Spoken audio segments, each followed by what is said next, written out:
あ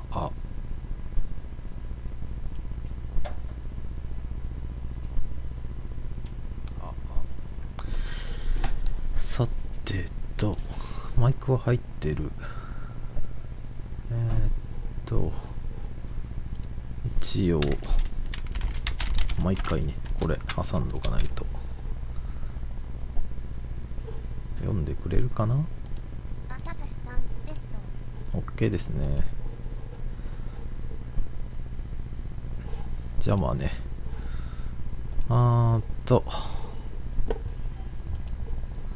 概要欄いじっておくか。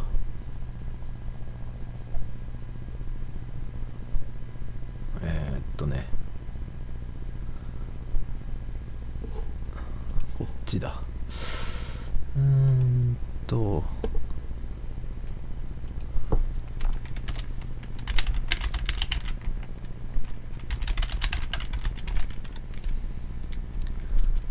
待ってね。あやつがいるでしょ。君だよ。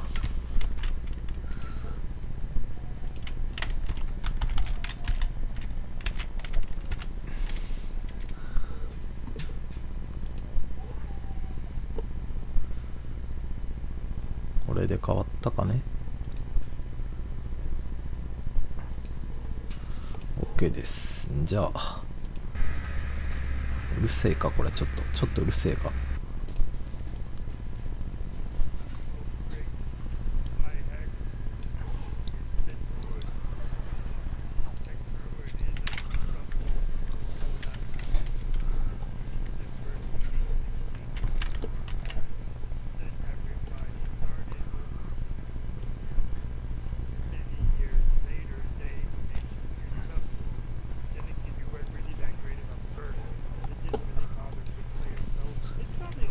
なんか久しぶりだな。特におじけはなんか面白そうだから積んでもいいけど、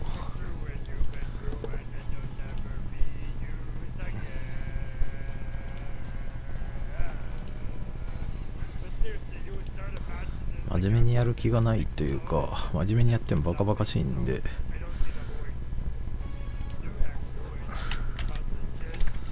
なんかすごい BP あるんだけど。マッチしますか。ちょっと待ってね、この子の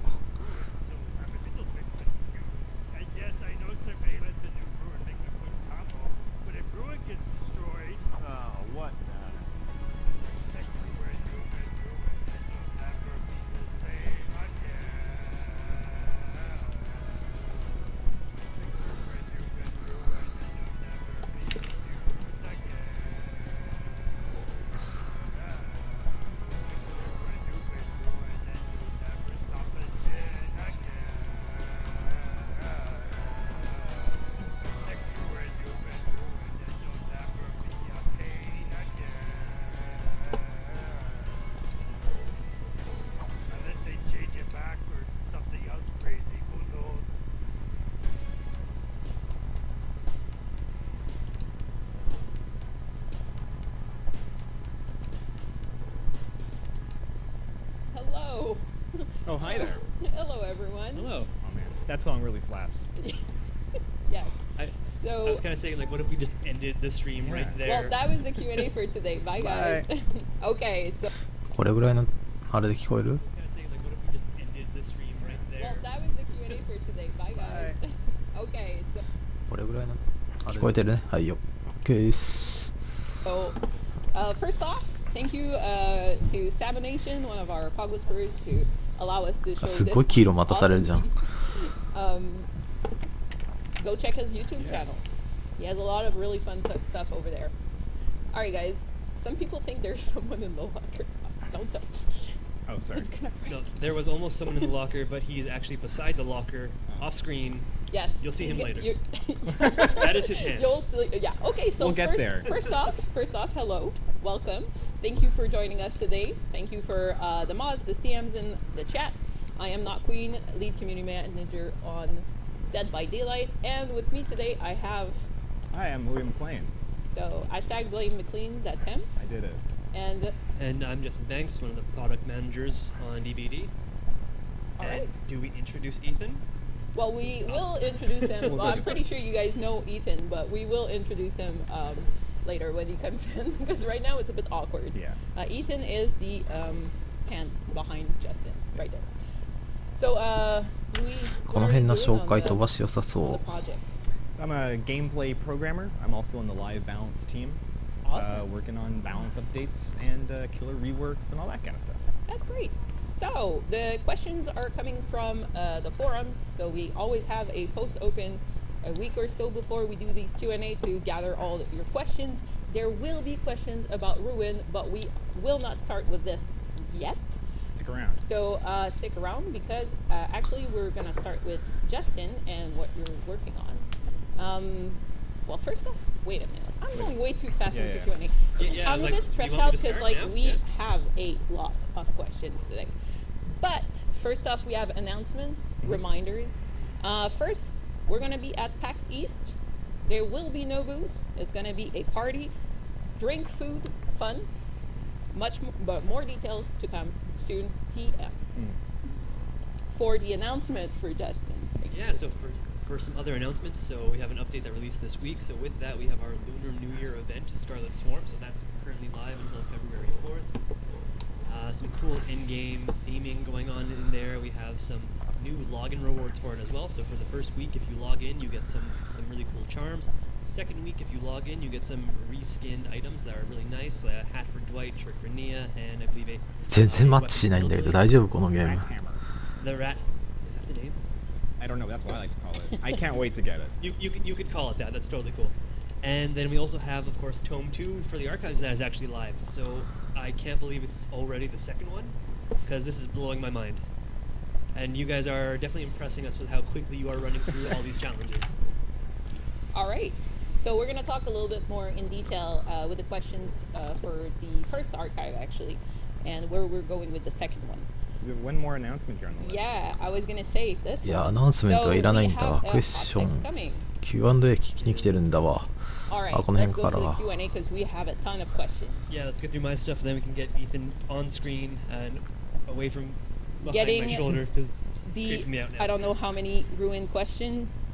I think we have 3 pages. All right, so let's go with the archive question. So starting with Violet Cherries.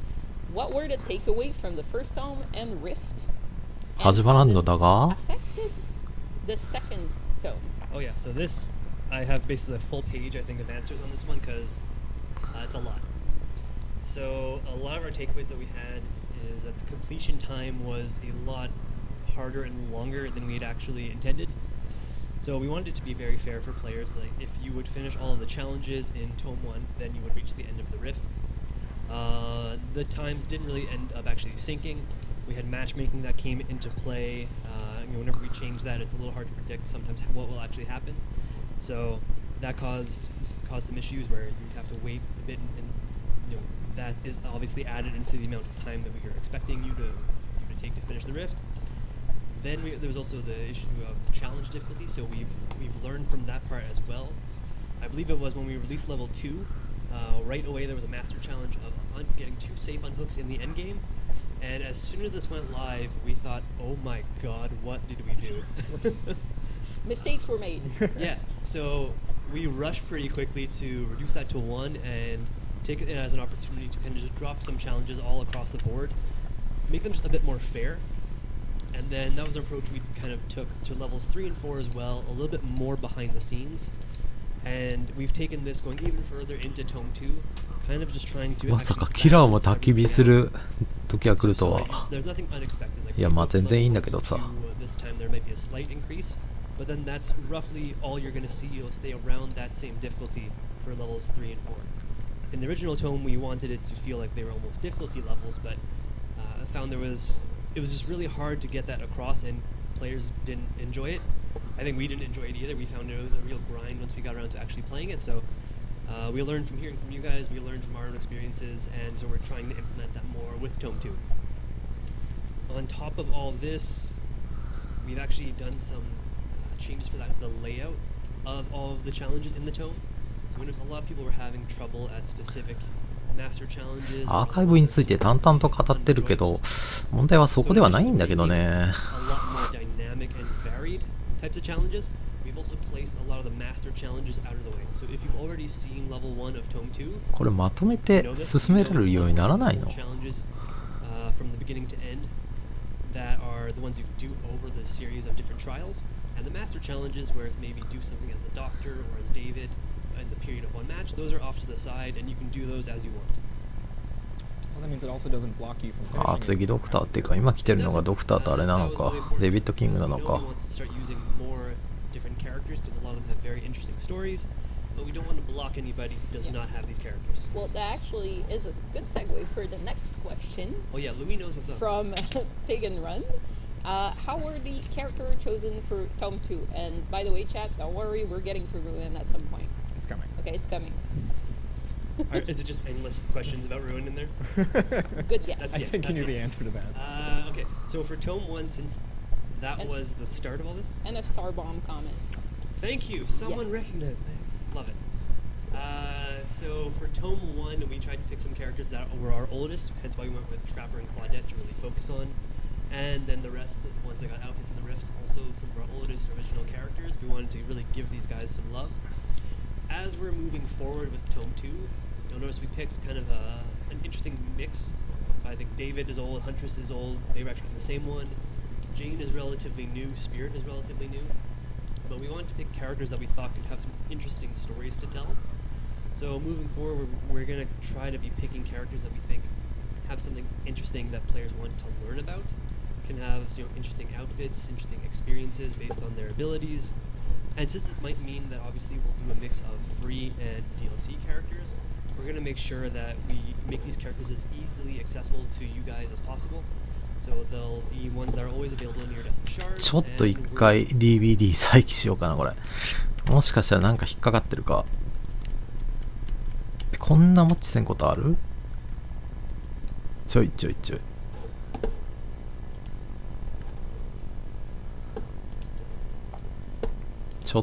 ちょっと。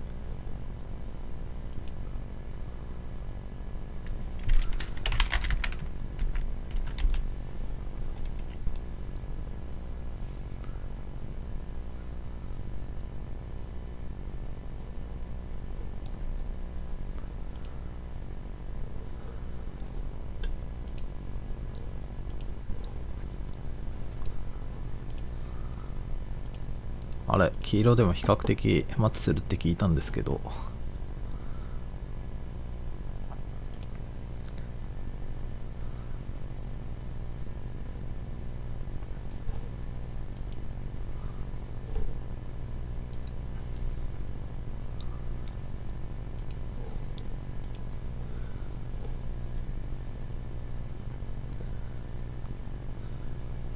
ちょいちょいちょい。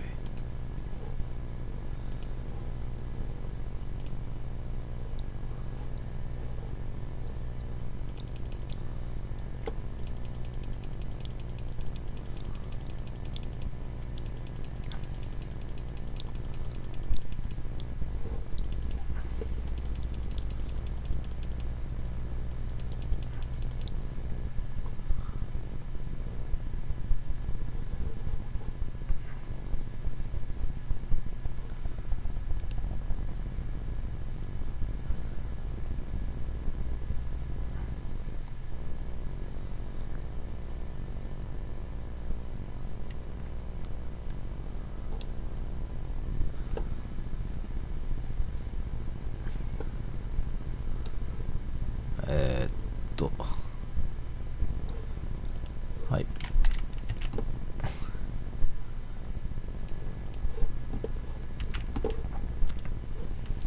Trying out right now a sale on some of these characters, 30% off the Orexal cost of Doctor, Jane, and Spirit.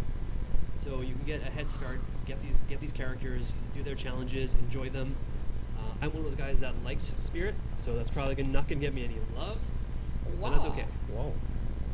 That's a bold You do statement. the wasp so great, Dab. Yeah, I wonder ビリが why. 切れてんじゃん。 All right. No great segue on that one. Okay. Sorry. I'm disappointed. No, Sorry. that's okay. Jimmy Crow is asking, will future tomes be focused around the 4 character as well? I think you kind of like brushed that one already. I kind of did. So we started off in Tome 1 kind of focusing on the 2 characters because we also had the continuation of the Hallowed Blight story, and then we started off with the Observer.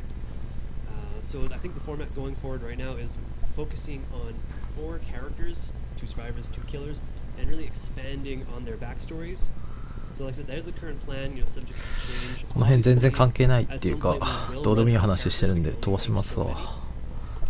So I think that's something that we フェーザー tried チ to ー do ム the あ travel in Tome 1. ちょっと待って字幕をつけると見えない。 Maybe in future tomes キャラクター we'll アーツ do this a bit more, but it's はい really はいはい。 all- Answer my cookies. Please. All right. All right, awesome. So, thank you, Justin. Professional, yes, thank you, Pete. Awesome. Ethan, thank you for joining us. Yes, sure. Hi, Ethan. Hello, Hello. Ethan. Ethan, what do you do on the project? Live designer, so anything that has already shipped and needs to be tweaked, that's up to me. Okay. Just to address something, why am I standing up? おっと Because I saw a couple of questions about it. Yeah, why are I'm you very short, and when I sit on a chair, I'm like behind the computer. Yeah. I feel more comfortable also. It's like more. We'll get you. relaxed. We'll get you a booster seat next time. No, 始まらん I don't 始まらん want こっち。 it. All right. All right. So, ruin questions. Okay. We have a lot of them. Then we have doctor questions. Then we do it. have misc questions. And we have 40 minutes to go. So we're going to try to make it happen and answer as much as we can in 40 minutes. But sadly, someone needs the room after. So we're going to have to cut it at the right time. So let's go. Did you say So one missed questions? Wait, what? Did you say missed Misc. questions? Misc. Okay, I was like fog champ. There's just one little funny thing about when I was working on Ruin. いやこれ Ruin is こっからアーカイブ ways to, 選べんの all right, stop what Okay. you're doing, because I'm about to ruin the image and the style that you're used to. I look funny, but yo, I'm making money, see, so your world, hope you're ready for me to get around. I'm the new, anyway. I think you should talk with Sam and Nathan. ずっと一緒だ。 We should get you a little,え Pig rap. 何を言っとんのこれ Sweet, so let's talk about Ruin. Yeah. on this. Let's go. So we're jumping right away in the questions. Killer Monkey 236 is asking, まあいい what や was the thought process behind the ruin change? Well, that started back last July. We knew we wanted to do something with Ruin because the old I'm going to say old and new Ruin. The old version of Ruin had very passive gameplay. So if you were running a perk, it just did stuff and you didn't have to interact with it. And we didn't 早っ feel it was 何これ exciting. We also have an inconsistency in the power of Ruin from moment to moment because of the random nature of skill checks. ごめん If, あれ you did と a generator and you got 絆は no 欲 skill しい checks, わ Ruin had no effect. But if you got like 10 skill checks, it hurt really badly. So we wanted to even that out. We also wanted to help with the onboarding of new players, and we observed that veteran players didn't really get affected that much They by go Ruin. through ruin. So They just ignore it because they can do the great skill yeah, checks. one complaint was it gets so 何を言ってんだ we're こいつ talking ら about ruin. Yeah.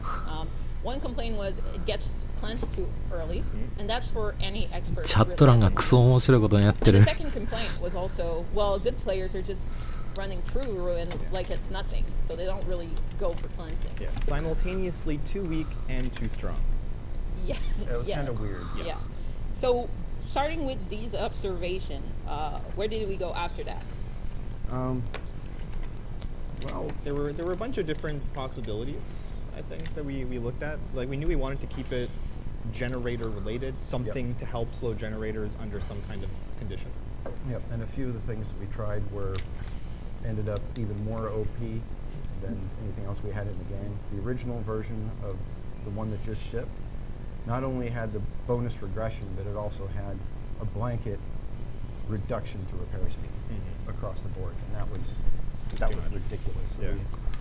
we found something that sits sort of in the middle of the suggestions that we have, and we're なんか重い fairly confident that it's where it should be at the moment. All right. So, knowing that, we're going to go to the other questions. Hitenshi, I have no idea if I said that properly. Sounds good. Will other slowdown perks see changes as well? おお、 If we take for example a game where you have a lot of slowdown perks, it can be the gameplay ends up feeling kind of stale because they spend an awful lot of time just M1ing on the generators. For example, if you have somebody running the old ruin, Hop Goes the Weasel, Dying Light, and Thanatophobia, making any progress on generators it's just painfully slow.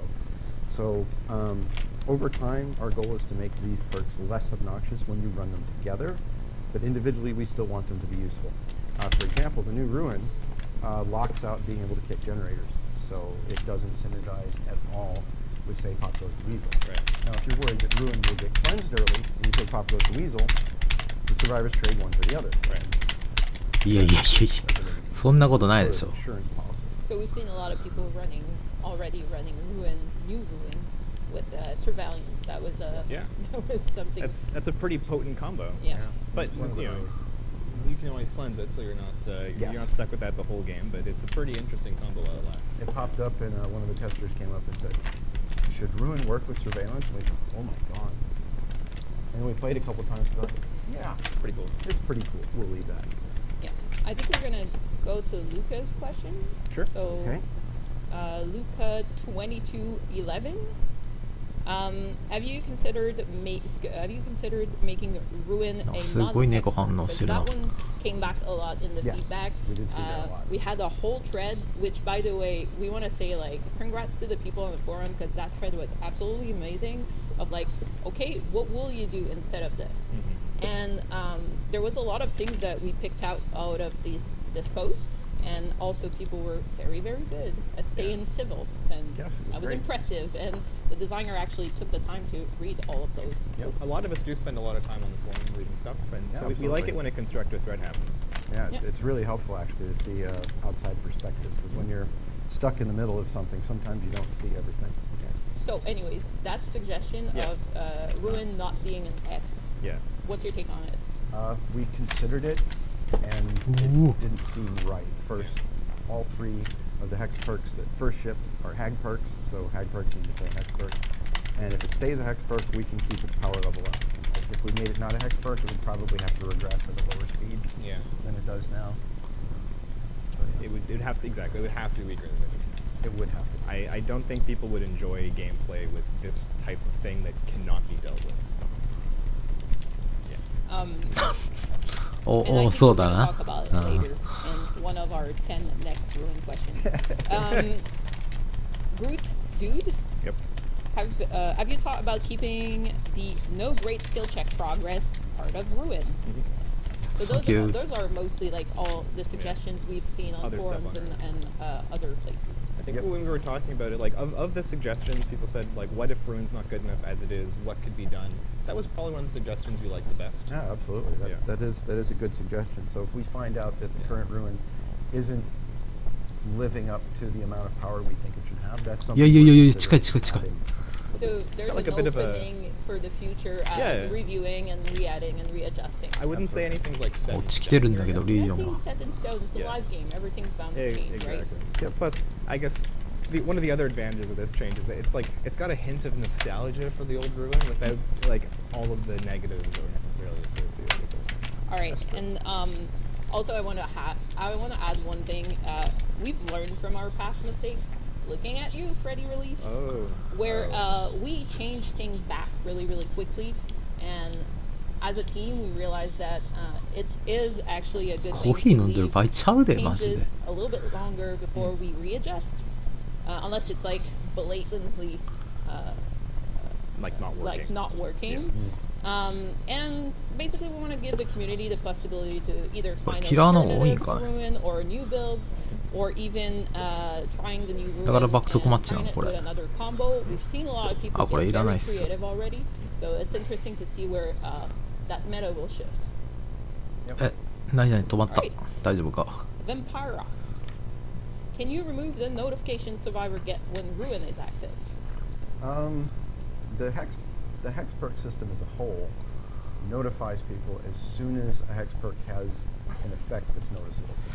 やっぱこ So れ if we were to hide it, for 見慣れた Ruin, 方のがいいな consistent with the rest of the hex perk system. So that's something that we probably wouldn't do. Yeah. I mean, I think the question also kind of implies what if we didn't notify people about hexes at all? And I'm not so into that idea. I think it's we would like to give survivors information to be able to play, Yeah. and that's part of it. And the more we put クソ on 早 the マッ side チは of クソ早いんだけど experts being chancy and dicey, the more power we can give them. 何を言っとんねや Alright, I'm Leslie ちょっと Ketterman. 今チャンスイって言うた Are you ちょ looking into Dicey, the more power we can give them. あふーん Alright, I'm Leslie Ketterman. なるほど Are you 不安 looking 定 into ってこと changing ね the base generator repair time? That's a good So we're question. going over like a lot of the suggestions that were thrown around. Well, we're looking at possible changes to toolboxes and how much repair bonus you get out of those. We have nothing set in stone on those yet. これはもう何言ってもダメだな Base ほん generator と time is probably not going to increase because asking survivors to sit for, let's say, 120 seconds holding M1 if There's- they're unmodified. Yeah, there's already, M1 simulator memes. Yeah, like the length of the match is definitely an important metric. Yep. And like we're definitely listening to people's feedback about like, oh, our matches this much of the time feel like they go too fast, and we're keeping an eye on like why is that, what's going on. I think there are more interesting things to address than just how long you have to sit and do a generator. And I think the two main takeaway from the whole Ruin discussions was mainly, from the community standpoint, map size, as well as, and we have map questions later, as well as early game pressure. So there was a lot of concern about すごい見られてる take 気がする Ruin, or change Ruin, and you take away the early game pressure. So I'm extending the question to That's you. right. I think actually as it is, there are already Ooh. other perks in the game that do a pretty good Konnichiwa. job of affecting the Careful there. beginning of the game. There are some other tools I think people might want to check out. Yeah, there certainly are. Okay, so to kind of segue on the whole ちょっと待 toolbox って聞 change こえやん and 聞こえやん everything. I think you kind of answered the question already, but let's go over it. Yep. Jet the Waffle Cat is asking, will toolboxes be changed in the near future? Yes, we're looking at some fundamental changes to how toolboxes work and their values. We don't have anything set in stone yet. It's things that we're working on, so we can't really talk about details at the moment. But it is a system that we want to revisit, and the changes will be announced as soon as we can. I'm excited. I am too. Am I? It's more fun. All right. Easy 5K. Easy 5K. Easy 5K is asking, are there any plans to adjust Toolbox survival は generators 一応あれなのか accordingly as well? いじる予定があると Yes. So we have several survivor generator perks. For example, leader and prove thyself. Not that one. Not that one. That one doesn't do that anymore. But yes, the rest of them, prove thyself and so on. Definitely prove thyself. Yes. These are not really used a whole lot, despite being on free characters. は Perks that are on free characters tend to be used more for Yeah. obvious 何を言っ reasons. てんだこいつは And so we don't really consider them to be a problem. If you look at this is not Yeah, happening in cheated, resilience, yeah. they're also not commonly used, and they're in the general perk pool, so you don't even need to rank up a character to have access to those. So at the moment, those will probably be staying as they are. And I think we've been careful lately about survivor perks that would give you too much speed on generators. Yeah. And I think that's why サバイバーのパークは考慮してくれるのにキラーのパークはあれなんですね The squad rolled in and they all put their commodious toolboxes in. And it was like, okay, we're listening about the toolboxes. All right. Goplos is asking if there are plans for a secondary objective. I love that question. Yes, I because also don't that's remember where. also coming back a lot. Yep. It's You want to take that one? Oh, I see. Oh yeah. I Yeah. just have terrible reading comprehension.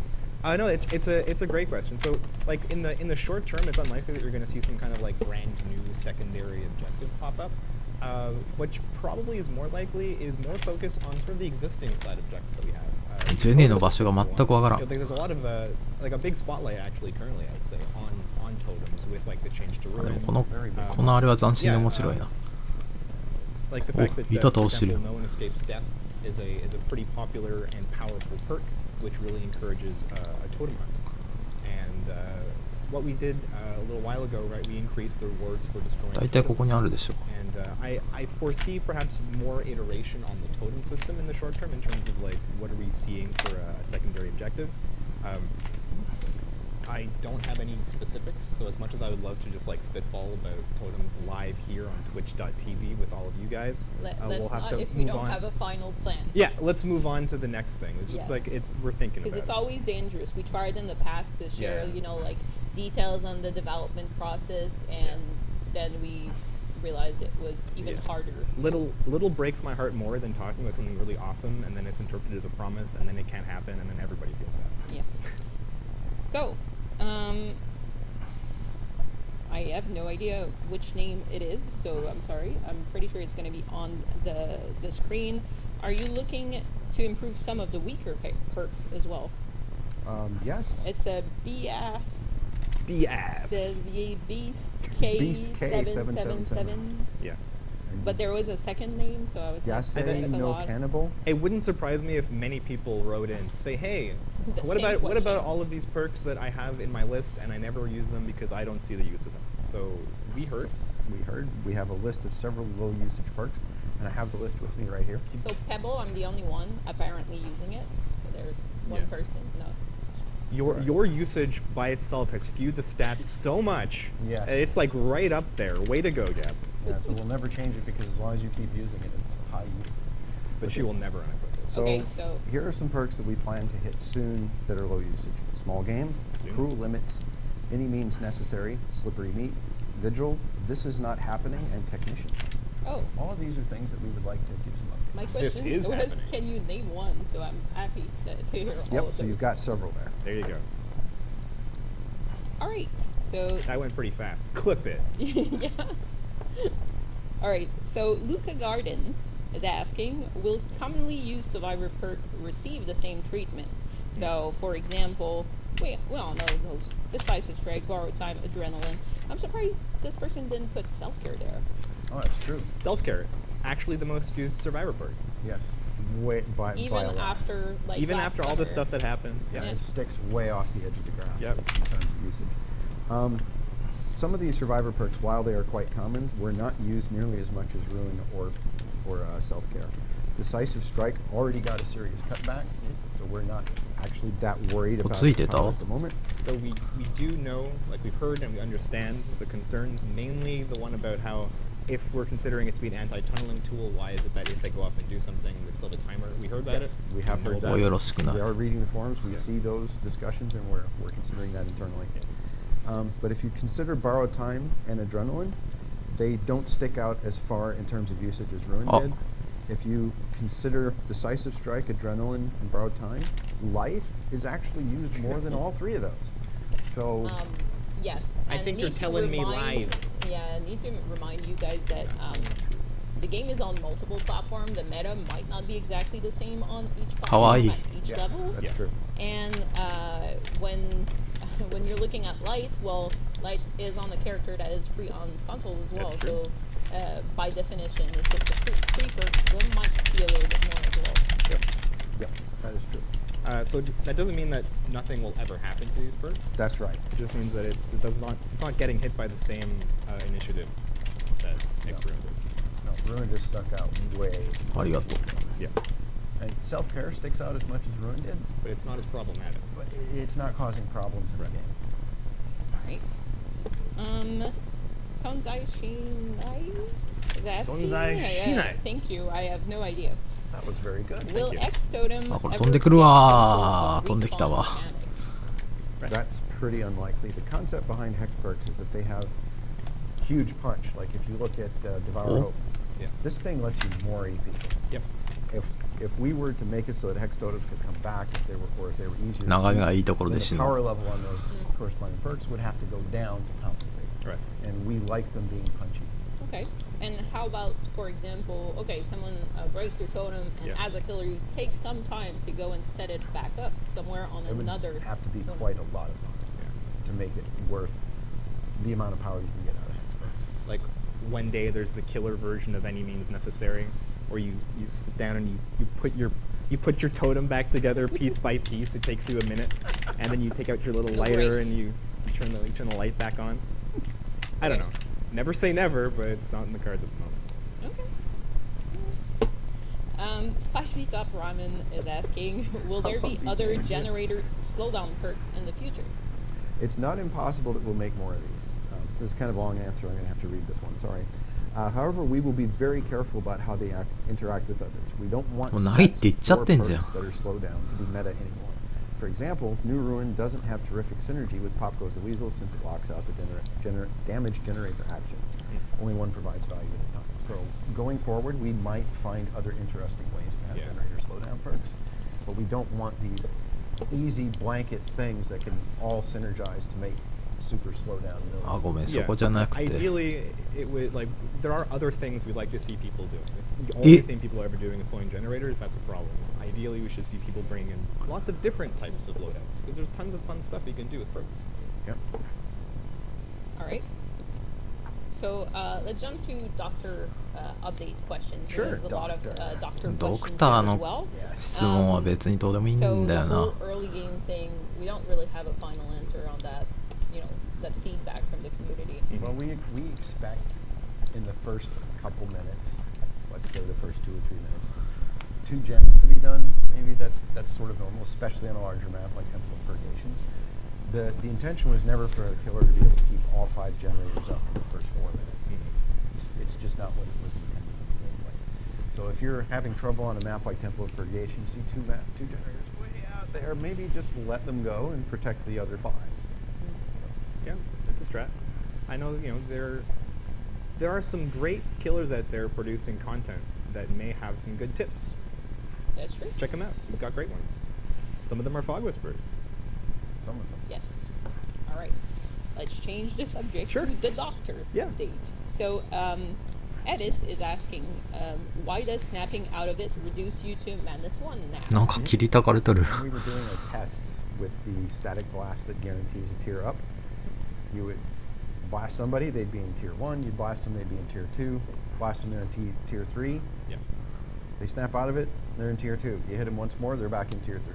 And the timing of it is also pretty suspect because you're going to get probably static blasted into tier 3, and then you're off finding somewhere safe, and then you're going to snap out of it. And by that point, there's maybe 15 seconds left before static blast is off cooldown. So it's very likely that you get into a situation where you finished it, and then bam, you're going to get blasted back into tier 3 immediately.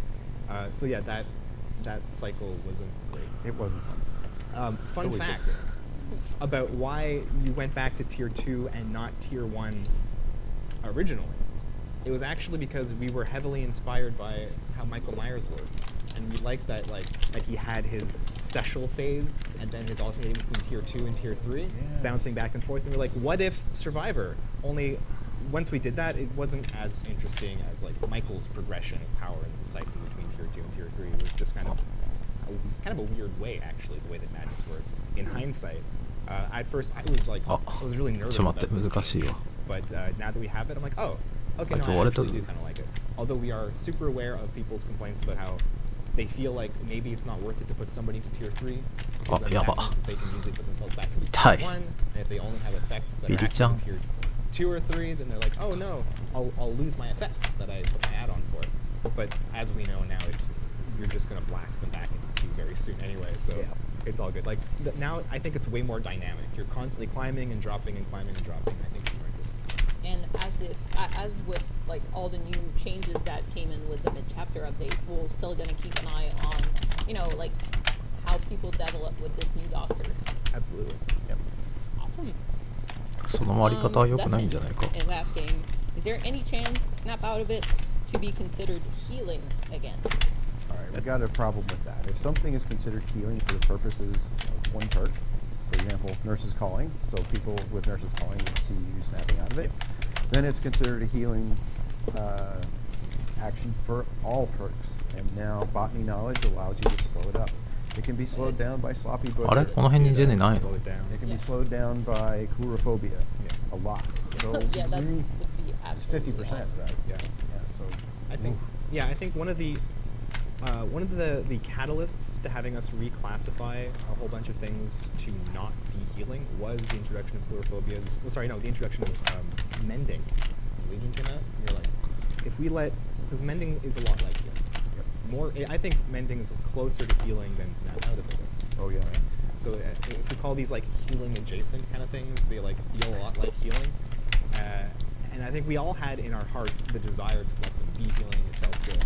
But the ramifications were not good, especially with stuff like coulrophobia. Imagine you're a Legion and you're like, well, mending is a healing. And here's a thing that makes it so that healing is going to take twice as long as not nearby. That mending is going to take twice as long. It was obvious that was going to be the meta. You'd never take this perk off. And so it actually had us step back and take a look at the whole. What is healing, what is not healing. And we had to restrict it to specifically one thing. So now that would allow us the freedom to create things that affect healing time without sort of unreasonably having knock-on effects on all kinds of other stuff. There was this other question actually about the snap out of it priority. So Colonel Zilla is asking, why does snap out of it take priority over mending? And that's a feedback we received a lot. Yep. So we were wondering why. あと1台なんだけど。 snap out of it action is meant to inhibit any charging action. So like you can't repair a generator, you can't heal somebody else, you can't heal yourself. And so mending being a charging action fell under that umbrella.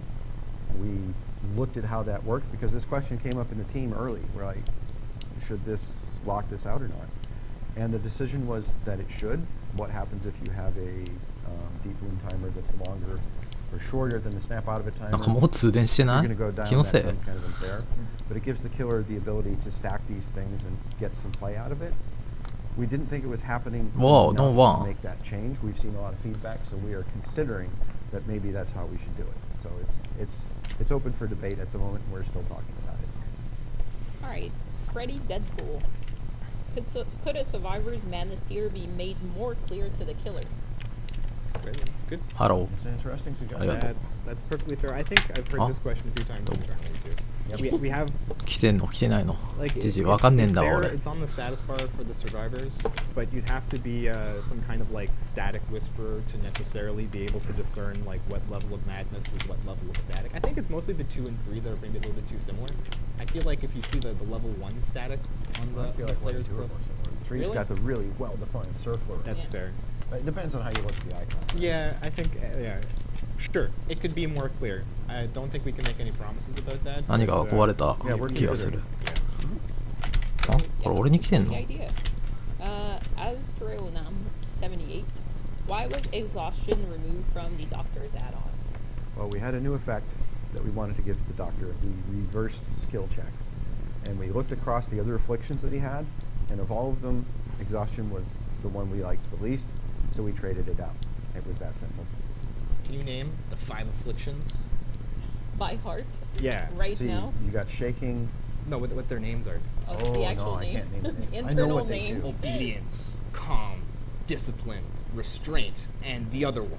先天も置いとくか Yes, the other one. Oh my god. You don't know by heart everything? 笑い事じゃないんだが Even all the numbers? I just thought the joke would be that I was really confident, and then I finished with the other one. Okay, Move well, on. これどことどこで Next question. We're Next still question. laughing at that あれしてんの one. Alright. I Hate Life is asking, and I hope you're okay, by the way. What was the motivation behind adding a cooldown to shock therapy? Shock therapy already had a cooldown. If you played it on the PTB, you suddenly felt like, Ah, it's oh my 割れて god, んの what's this か cooldown? It's because the cooldown was originally 1 second, いや and suddenly it was 3. Cooldown was 2 seconds. It was 2, sorry. The cooldown was 2 seconds, but you had to switch stance. 見えるが So どこに持ってかれたの we didn't want there to be no cooldown between Yeah. the shock therapy Areko. hit. And when we changed that a bit, we changed it too much in Yeah. the PTB. We set it back, and now it's 1.5 seconds. 1.5 seconds. If you want to get super granular, and I know that some of you are like really granular out there, previous to this change, the doctor had a 2-second cooldown after shock therapy before they could do shock therapy again. But they could switch stance right away. And So that was 1 second. And that was before you 1 could second. hit. Exactly. So you could shock therapy, spend a second switching stance, and then go for the hit. So what we have now is actually in between 1.5 between the 1 and the 2 seconds. Although it's not quite as dramatic as that because when you take it into account like the かわいそう。 like you're not going to do a perfect 1 second switch. I don't know, maybe someone is out there, but like even there's like snap times and server latency and stuff that meant that it was probably going to be about 1.5 seconds. So if anything, what really happened here is that the cooldown between shock therapies got shorter. That's A little shorter. A little shorter. Yeah. Well, yes. I'm guessing this question was asked like Probably having due to the the PTB PTB, yeah. in mind. Yeah. Yep. All right, so we have a lot of maps question, and there is 15 minutes left, and then we have Ooh. MISC MISC. questions. MISC. So let's go over the map questions, specifically on Larry's. Wouldn't want to miss those questions. Jackson Wise is asking, how was Larry's decided as the next map update? And since our map guy is not here right now, you're gonna take over. Yeah, Nathan? so I've got some notes from the map guy, so I'm gonna pretend to be Matt Walker for a little bit. Okay, so there's some notes here about how it's really helpful that it would coincide with the Doctor's rework, but the map team had their eyes on よくよく考えたらなんか無音縛りって for a while now. 日本語的におかしくないか It's そ interesting. んなも It ん was our か first indoor map, and I remember having an interesting conversation with Matt about how this might be like the first procedurally generated indoor map in a multiplayer game. We may have like made history actually. Well, keep that in mind. Put that in your notebooks. I'm trying to think of another one. Write this down in your copy. 袋の大きさで負けてる Okay, so that was that. Anyway, we're really excited to see how the changes affect the kill rate, チェン escape ジアフ rate ェクテ stats ィ once it goes ブ live. はいはいはい So yeah, looking forward to it. All right, so Phantom Mask is asking, will other maps be seeing change? 字幕に字幕を重ねるっていうか Yes. やめてほしいんだけど So それ the map team is continuing their initiative to update maps and address map balance issues. They are absolutely aware of the major culprits and are working to remove. This Those are is the this is a map Matt guy word. words. We are working to remove the lamentable configurations from the entity's realm forever. So there's a lot of content to review, and they want to make sure that they do it right. So it may take a while to get all of the bad seeds. クソマップじゃん Random, like procedural generation joke. Yeah. If you pick you pick a number to be the seed, Yeah. and then when you run the random procedural generator, it will always come up with the same thing from the same seed. Yeah. Thank you for that joke, Matt. We appreciated it. We appreciated it. All right, Ashley is asking, will the old version of the treatment theater still exist? Sadly, no. All the assets have been completely redone and replaced, with one exception. Moo the cow. We saved Moo the cow. She's all right, and she's going to be staying with us. All right. Arceus is asking, was there ever plans to add a second floor to the treatment theater? Because from outside you can see that the Oni building is Oni kind ofあ Yeah. a two-story high building. That's a great question. I was 早かっ thinking that た a while back. 早いな It's a really big and imposing, beautiful building for me, I'd say. So the answer that Matt has left for us is that there already is a これって類にあんの indoor 2-floor map, which is the game, ないんだ the meatpacking plant. And there's already another indoor map with a whole lot of height variation, which is Hawkins. As anybody who's dropped through the hole can attest, you go from like quite high to quite low. Anyway, so to preserve the diversity, which has already been established, and they're going to keep Larry's as a mostly flat map. But there is a little enticing note here about perhaps visiting other floors of Larry's in future map releases. Ooh. I could go for that. All right. The Idea Mind 2000. Is there any chance that some of the totem spawn will be revisited? I think that's a hot topic with all the exchanges. Yeah. So yeah, we are continuing to the initiative to update maps and address map balance issues.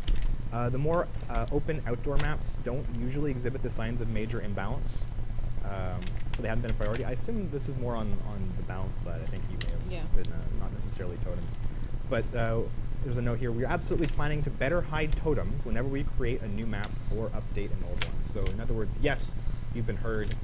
Totem spawns, and I'm sure that they've gotten feedback about like which are the totems that are problematic. Like, We've seen so many sad screenshots of just like a lit up totem right in the open, and everyone's like, yeah, like on the Asylum map. Yeah. The one that's in the open. incoming thunderclap. Anyways.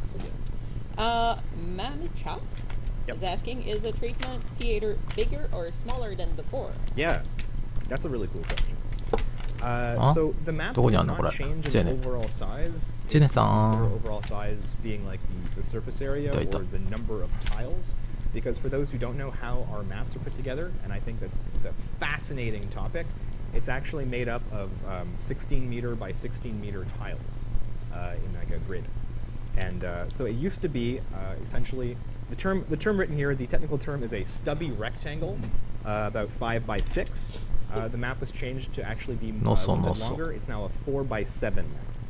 This was done to make it easier for players to orient themselves in the map, because it used to be pretty easy to lose which direction you were going, and like which was a long side and which was a short side. それはバレるんじゃない So か now it's a little bit more easy to orient yourselves because there is a long and a short side of the map. So there's a note here about if the base game doesn't change, there is an initiative to reduce map size overall. So that's a spicy thing. I think a lot of people wanted to hear that, actually. 何がスパイシー A だ lot よ of people say big maps are one of the main problems, and we have definitely heard that. The map guys are a little sad because it could lead to less map diversity, but it's easy to conclude that the game does not scale well with respect to map size. Map gets too big, game doesn't work out so well. This is a game that you want to have people together and interacting, rather than sort of alone doing their own thing. All right. We did it. Yeah, we're at B. なんでこいつらやり遂げた感しとんの So 顔 we have a couple of questions that were not really related to the new content or the change. So we're going to go over them really quickly. I'm going to try to wrap it up. We might just, push a little bit over 3 p.m. So Can we'll we do see. that? 起きてるね Until これは we get stopped, I Wait, guess. That's illegal. All right. So Spooky13 is asking, what was the artist part of this update? And I guess you can answer that one, but It's like there's suggestions here. What was the hardest part? Working the doctor, working Larry's, changing Ruin, dealing with backlash. It's a really cool question. I mean, I think it totally depends on who you're asking, right? A lot of people work on an update like this across all kinds of different departments. Like for me, the thing I spent by far the most amount of time was the technical rework of the Doctor, because not only did we change how the power works, but we really dug deep into the guts of the character to update things, because we have a lot of knowledge and tools we didn't have back then. So we get it running better and smoother.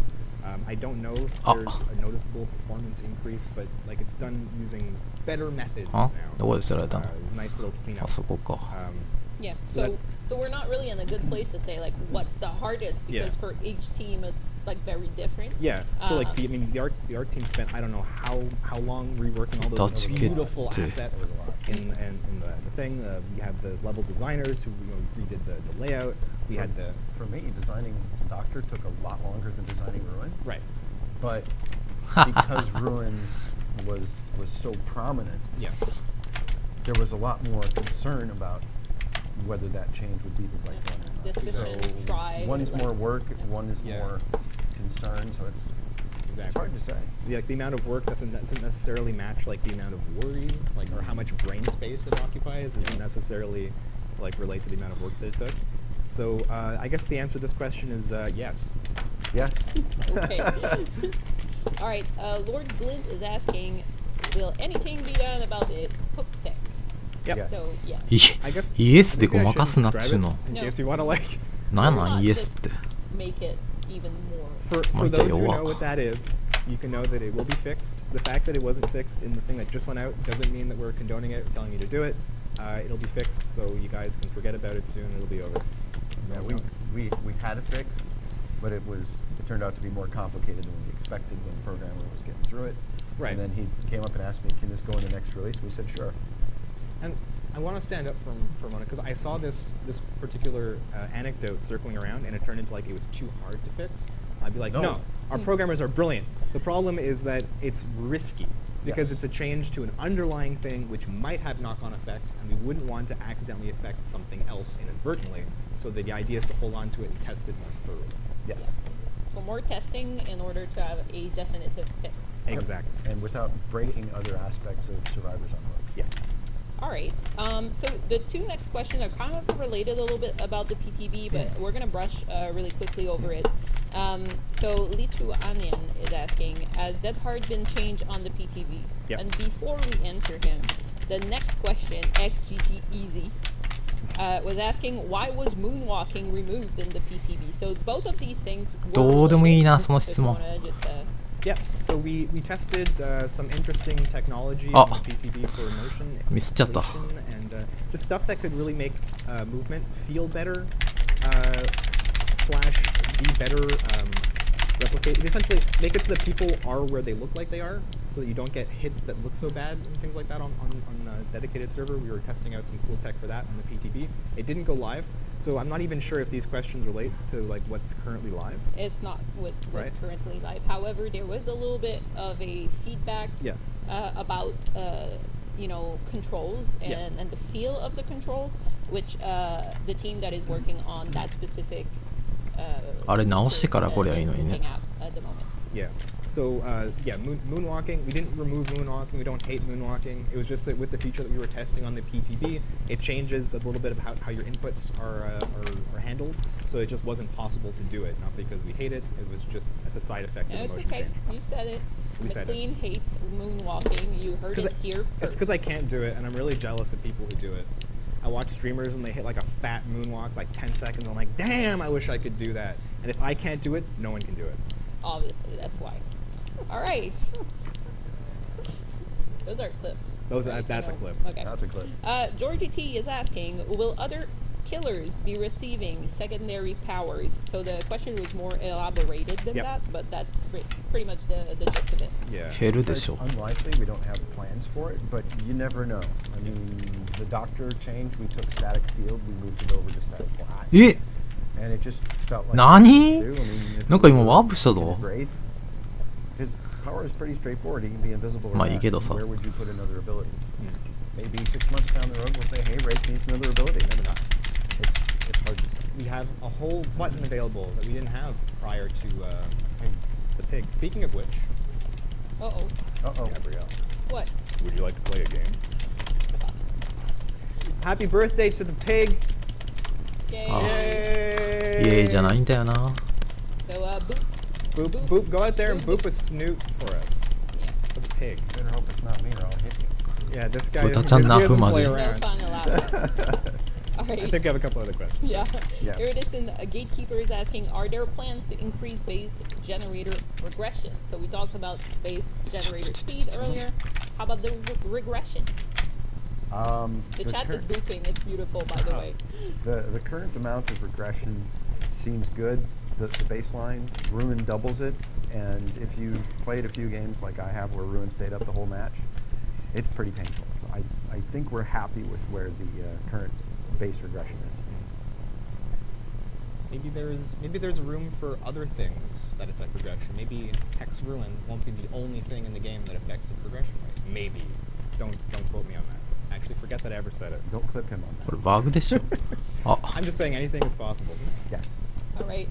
Very good question by Cornhub. Sorry, these names are great. Can killers spawn closer to their X totem? Yeah. That's a cool. That's really tricky. The procedural map generator picks the killer and then spawns the survivors a certain distance away. What? And where the survivors are, it tries to put the hex or the totems someplace where the survivors can't see them. And once the totems are spawned, it chooses a random place for the hex totem. So putting it by the killer isn't really something that fits into that procedure very well. Who knows? I mean, I would have to drag Matt back on here to see what he thinks about that. I wouldn't say it's a bad And suggestion. what if you've got 3 hex perks? Right. If you load up on the hex perks, eventually it doesn't matter if you're going to pick the ones close to you because they're all going to get lit up anyway. So. Well, it's a tricky one. 本当にキラーに So, あれやな。 following that on it, you're gonna talk to What? Matt guys about it. Sure. Awesome. Yeah. Demogorgon Ramsey. すごいの持っ Seriously, てきとる you や guys つお with る。 the names. Demogorgon Ramsey. When will the other killer receive a new chase music? So basically, we're doing as we go when we do reworks or when we come up with new stuff because we saw that you guys loved it. 専用チェイソ But other ン than that, I ね。 don't think we have anything else on the chase music? Choo choo. Nothing Well, specific. actually, that's the other question after. Linoid is asking, what was the inspiration behind the Doctor's new chase music? And obviously, there's an angry train noise joke out there. Yeah. But I went to the sound guys. Yeah. And yes, thanks. I went to the sound guys, and they basically told me, emergency sounds Yeah. and electricity. So you make what you want out of it. Yeah. And finally, last question for today, and then we're gonna go over the announcements from earlier. E.g. Murder Mame あれ is asking, are the gatekeeper changes リ working ー君のあ out れ as どこ行った intended? We don't know yet because we've only got 2 days of data. Yeah. So as soon as we have enough data to make a better decision on that, we'll let you know. I have a little side note on that though. グッズどこ行った there's a mini 緑 Y や update から that he wanted to do. Oh yes, the text that explains how the gatekeeper emblem works is now incorrect. It's going to be updated on the hotfix, and the breakdown that tells you what you got your credit for at the end has forgotten to mention that you can get points for having the gates closed. That's wrapped into the generator defense number. So that will all become clearer after the 3.5.2 hotfix. Thank you for mentioning. もうまとめとるやんけ So, 書類 we went through, I think it's something like 10 pages of questions. So you guys were very active on that Q&A. Yeah. We're going to brush over the announcements again. Just remind for the known issue and the ongoing issues. And then we're going to go and, for the first time, I think over the years, I'm going to go and host one of our Fog Whispers. Cool. So I'll tell you all about her at the end. Announcement, reminder, we're going to PAX East. これもうちょっとで終わり We're going to have a party, some drinks, fun, more details to come. forgot the Pat food. is dancing in the back. There's food too. Food, yes, Food. food. あと6分 Lunar New Year. 5分ぐらいか So it's live since January 21st and ends on February 4th. Don't forget to log in to redeem some free cosmetics. So there's 2 sets. One the first week, one the second week. So don't forget to log in the second week. Tome 2 is live as well. So check out the info and get the challenges done. And finally, we have a hotfix coming with a lot of little fixes that you guys are going to appreciate. So no ETA on that one, but we're working on that. Soon. Soon. Soon. Known issues? Known issues? Yeah, we'll just run through them real quick. You may have been having trouble using Decisive Strike on the Doctor. It's related to the insane skill check. So if you have a shaky skill check right now, that won't work with Decisive Strike. Fix is coming. Sorry about that. Rank achievements are unlocking randomly. We know about it. You won't get banned. Don't worry. And you'll get to keep the achievement after we fix it. You will get to keep it. Congrats, I guess. Rank update error. Some of you people are getting a rank update error. We know it. We're on it. And Bad and Preschool is temporarily disabled due to some issues on the map. All right. Ongoing issues, again, really quickly. Sound issues, we're aware of sound issues right now. Our team is working on fixes. Matchmaking, we are 問題 preparing ばっかやん a け change. You guys are going to see some change in the next upcoming weeks. Stay tuned. We're preparing a technical blog post that's going to explain everything that's going to come with matchmaking. Because, yeah, we know We know. about matchmaking. We know oh I see Optimization plus dedicated servers. So this is a subject that comes back a lot. The reason why we don't do a specific blog post on those anymore, on those issues, or we don't, talk about it at every stream is because it's an ongoing process. So there's a lot of work that's been done by our teams, both on optimization and dedicated servers in the background that players might not see the effect right away, but is helping our system to be a lot more efficient. So this is an ongoing process, and it will run for as long as we're live, I guess. Yep. Apart from that, thank you for joining today. Yeah, thanks for coming. And we are sending you to Kayla Flower, one of our Fog Whisperers. So enjoy the rest of your day. She's a pretty amazing streamer. Have fun over there. Bye, guys. Bye. 音割れやめろ笑うからはいなるほどねなるほど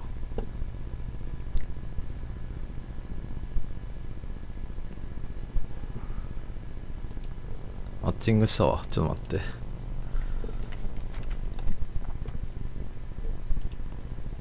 サイズだけフルスクリーンしましょう。結局ルインとでもなんか DS の発動がしないバグうんぬんって言ってたのと、発電速度は変えねえとも言ってたね。なるほどな。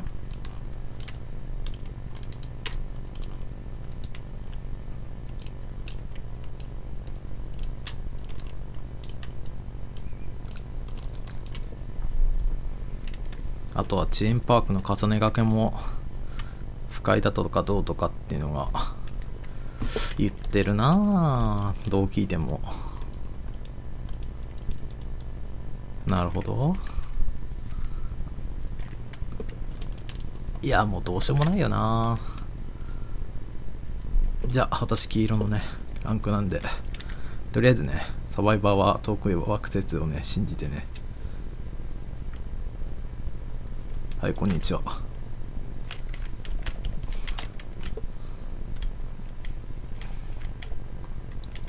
あ、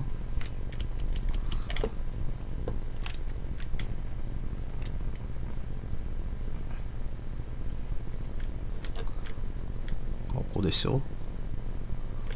離れてもう一個先か。こっちへは来てない。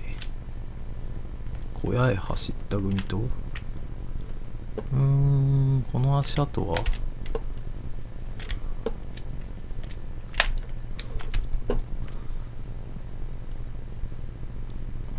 見えるかな。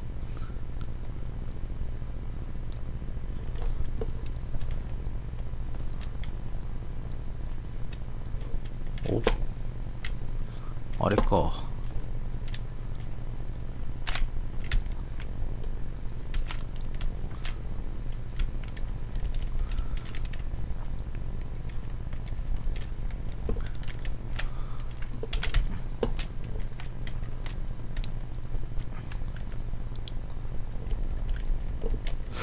もう一人近くにいるはずなんだけど、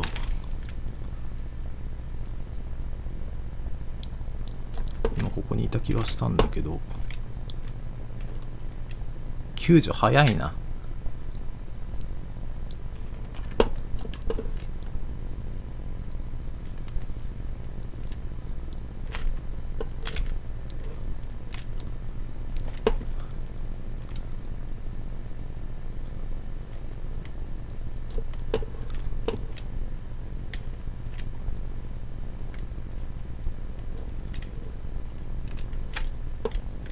OK。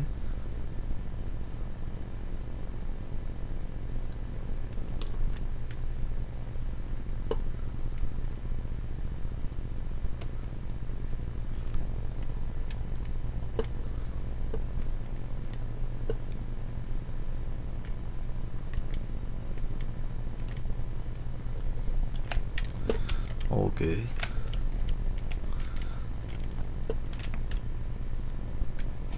忙しいね。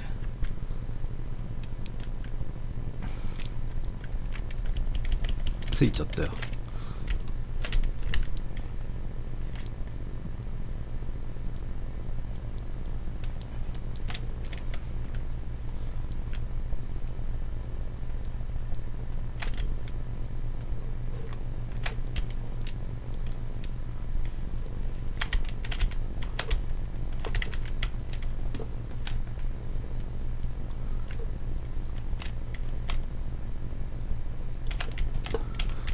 OK。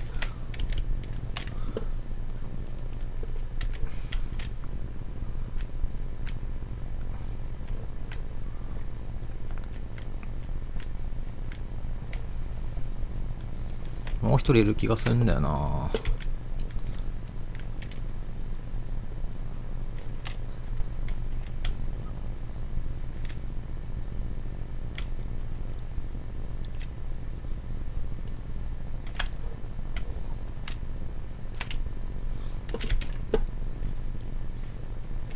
こんなもんか。一人で回すんだったら。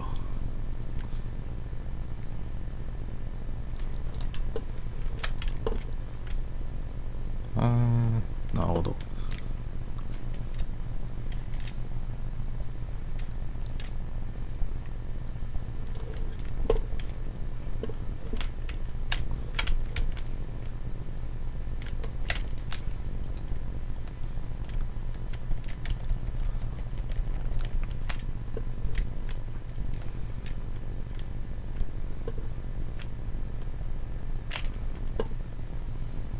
救われてる。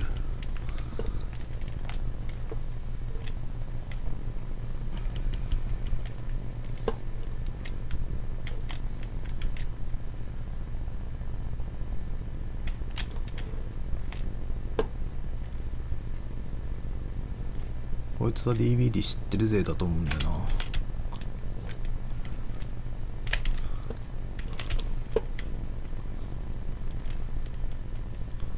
ここ通せるよね。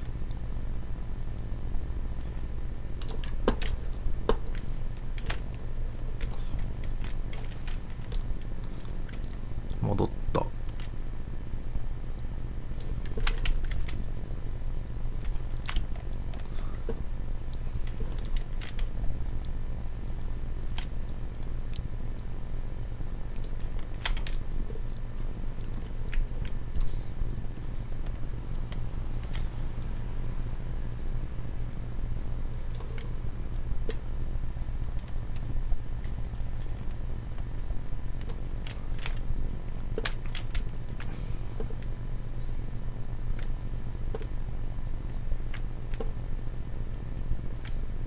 あれ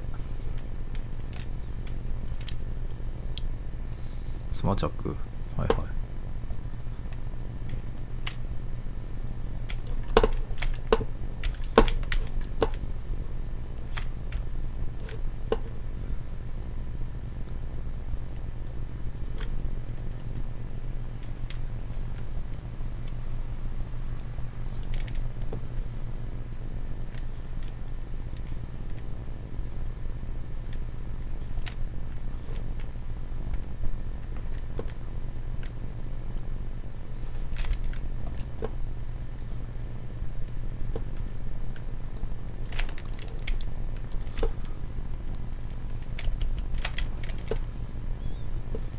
めっちゃ発電機つくの早いけど、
この服使いたくないな。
左。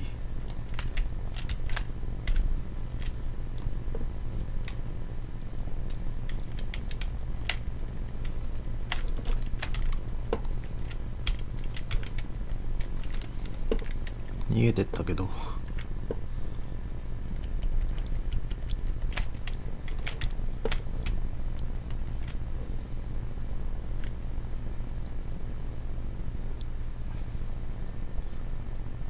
まあこっちをね。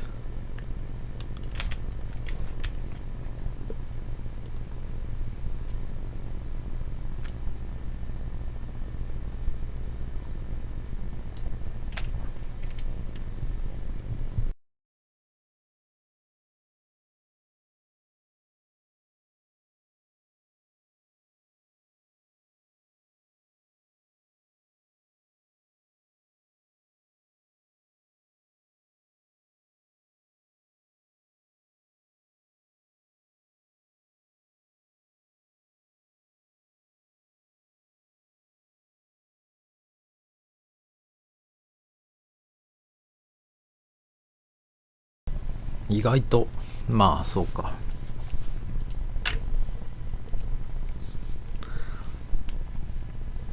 ただピップもらえないんだよな。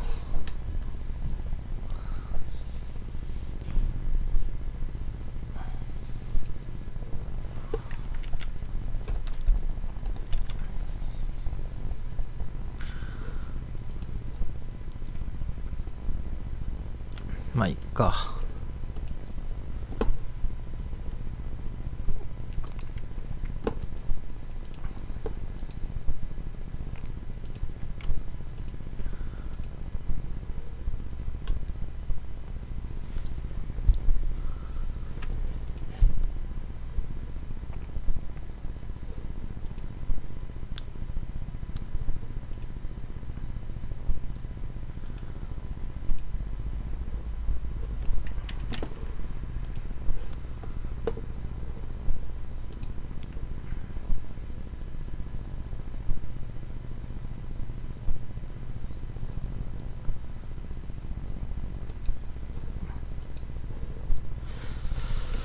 はあ。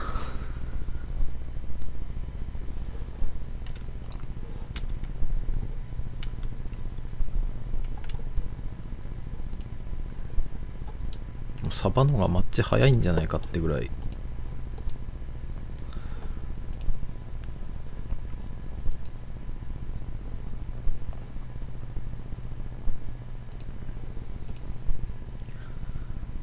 本当にこっちの方が早いな。これはあれなの？下のランクのキラーが多いってことなんかね。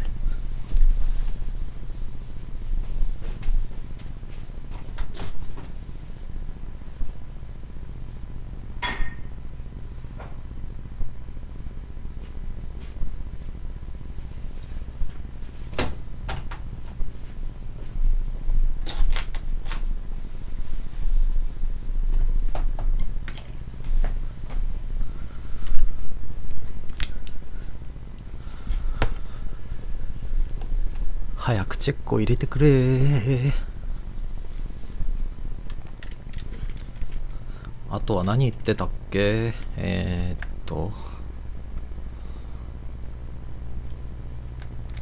まあ発電機の時間は変える予定はないって言ってたから、工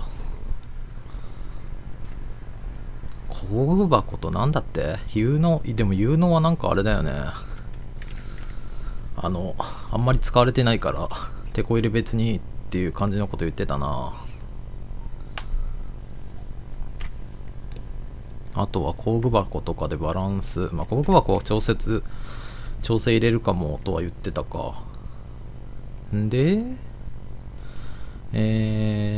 あとなんだ、専用 BGM のことにもなんかちょろちょろ言ってたのと、ボードだ。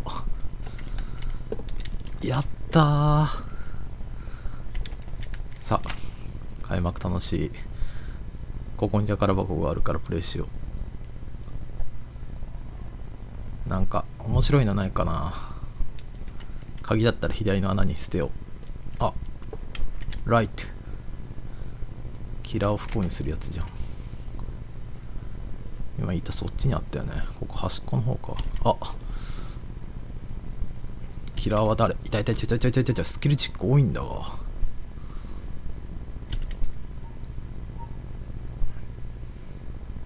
あれ早いね。お、歌ちゃんじゃん。リワークされる予定の。あれ地下じゃない？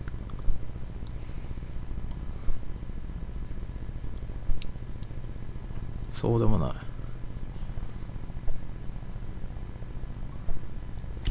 あ、こっち来そうなもんだけどな。来てねえわ。あこんにちは。長い長い。おん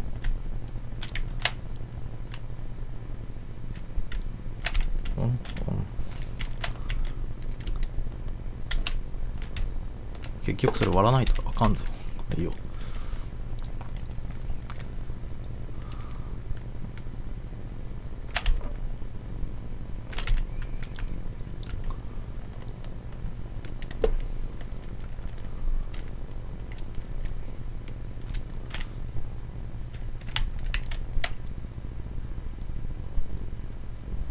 あ、ふーん。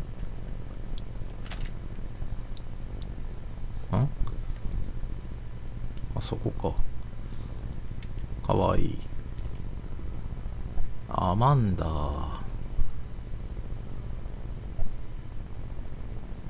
なんか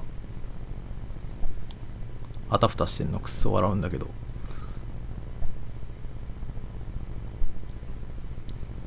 あ、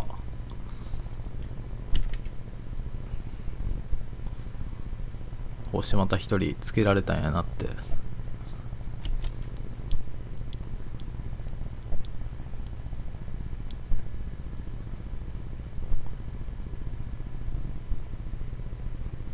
やめてくれよピックとか。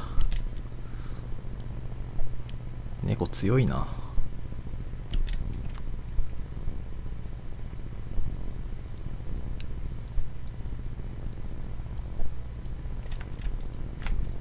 よいしょ。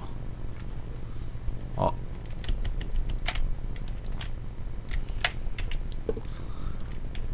ラララララララ。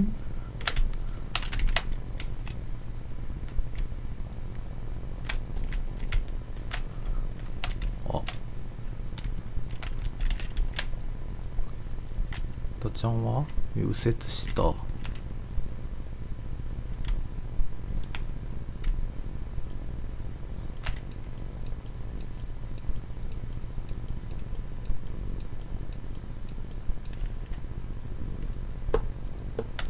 おお、怖え。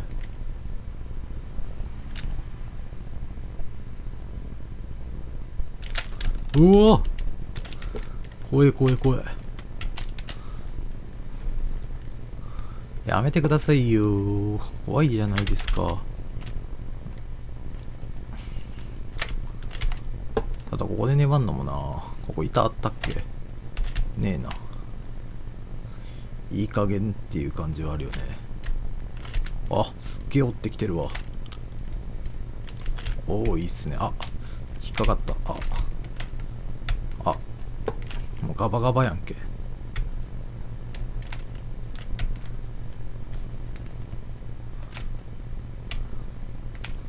もう入れ替えたやんけ。じゃあこっちでいいわっつって乗り換えられた。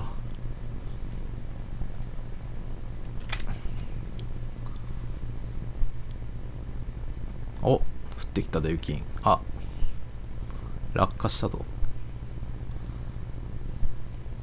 あ、つけられた。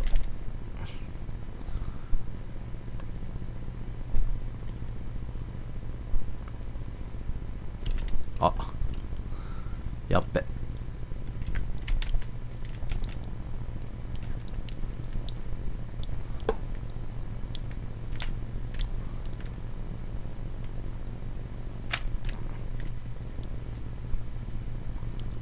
見えん見えん見えん。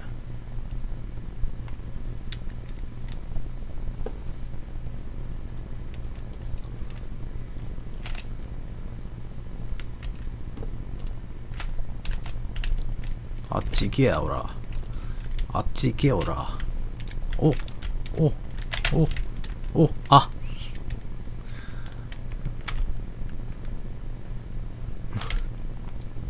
全然発電機使わんね。ほら俺が遊んでるから。私が遊んでいるからなのか。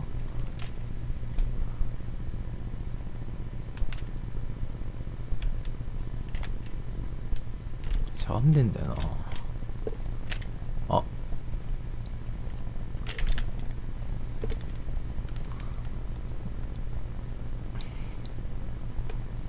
ほら言っといで。あおい、サバイバーの切断は許されないぞ。もうこっち来とるやん。これごっつ来てるやん。ごっつ来てるやん。あいつはあれでしょ、走っちゃダメでしょ。え、どういうこと？どういう状態？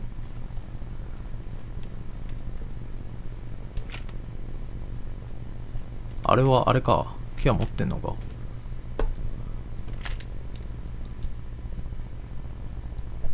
いや、そりゃまあダウン取られるよね。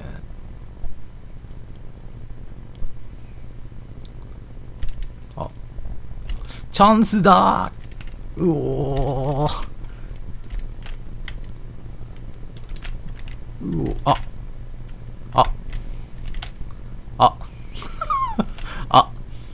あうおー、うおー、あー疲れた。ここあ疲れた。そうか、次は君が微調整対象なんだね。微強化か。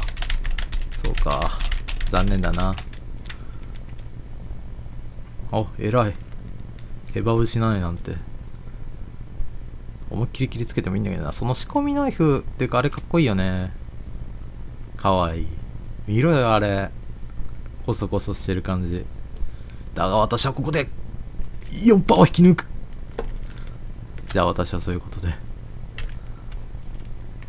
本当に 4%？ これ。あ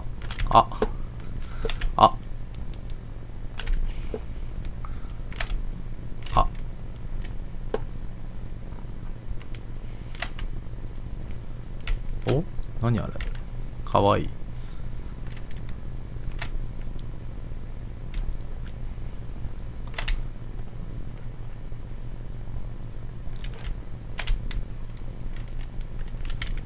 ああ疲れた。そっちへ行ってる。発電機全然進めないんだけど。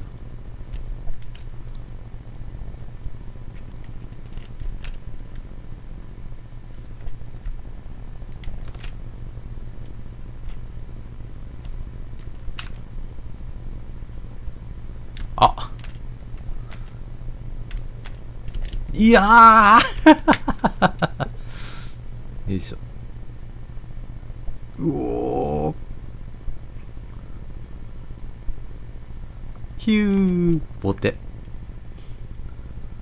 あ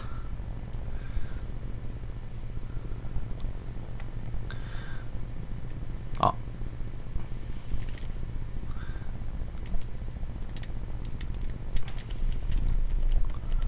うおー、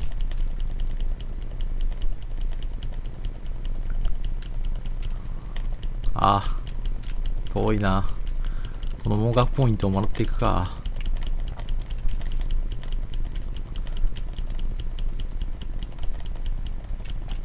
いいな、これ斬新でいいな。あれ追われてんのかな。あ、でもこっち見てるな。ってことはあれか、あれでもこの状態でハッチはまだ出てないよね。12まだ出てないね。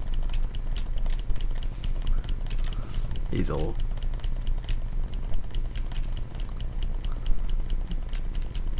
あいつ見つからんかな。見つからんか。ほん適当に連打してるだけで870点もらえるのわっけわかんねえな。そして地下室に滞在するだけでポイントがもらえるっていう。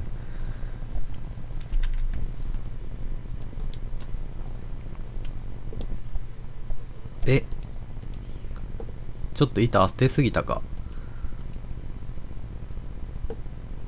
あ、ずっともがいる。ずっともで切ってくのはあ。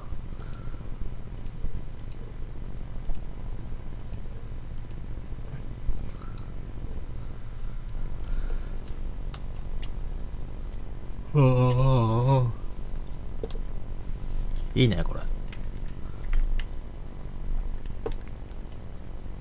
これぐらいでちょうどいいんじゃない？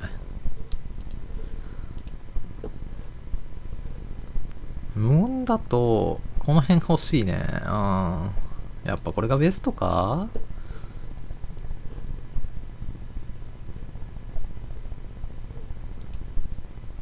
何か目で見て分かるようなパークが。めっちゃ爆速やん。これはあれなのかね。これ消してほしいんだけど、チャットいらない。このゲームにおいてチャットは一番いらないです。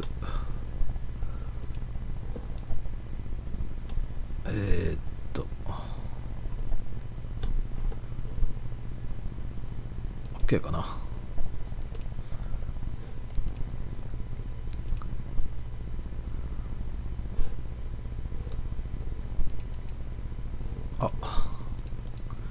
アクチェック入れて。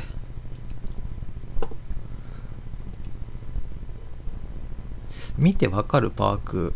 ただ血族はちょっと強すぎるんで。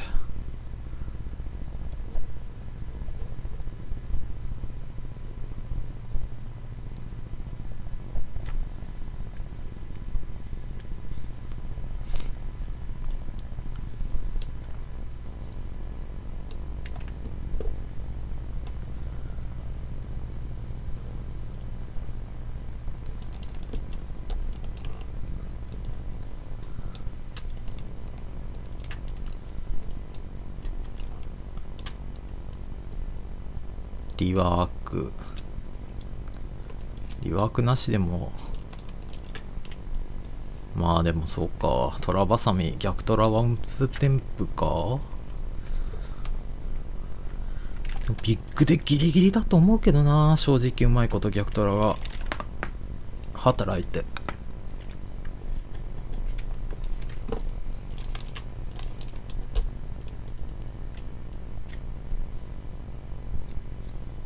静かな放送だ。嫌いじゃない。どこですか？あ、初めてのマップじゃん。ここが修正されたという噂の。これ霧誰か焚いてた？見にくいんだが。フレディさんじゃん。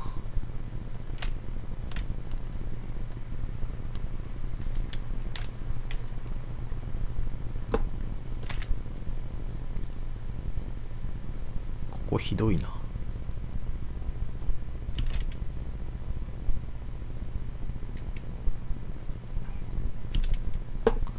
ただおせが揺れてるんでね。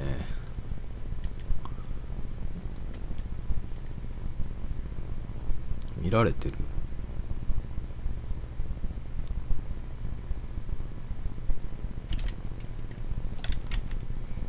ヤッホー。見られてるね。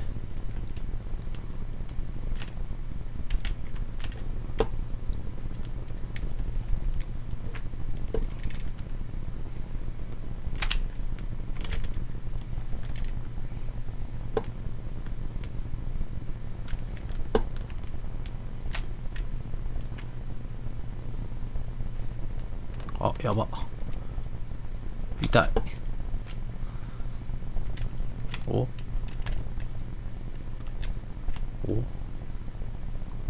見せたバージョンか。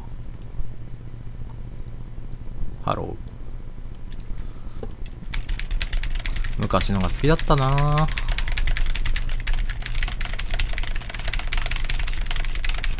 あれ、今のフックじゃないのか。おはよ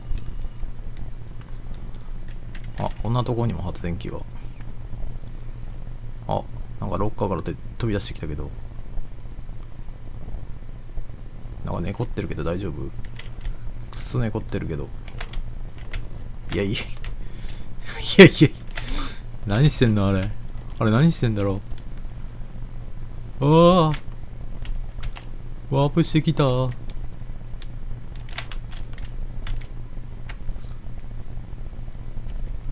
痛い。いやー、それは無理だと思うよ。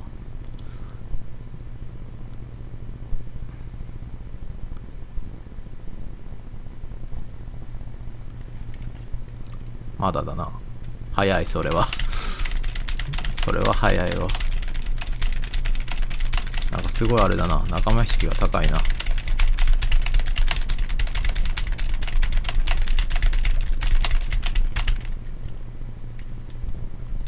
何をしてんの？怖いんだけど。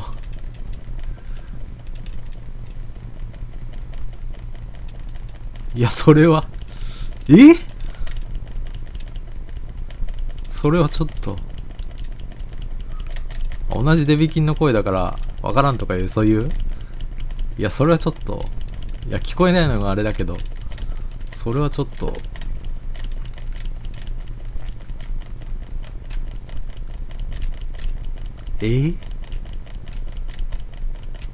見逃されてんの？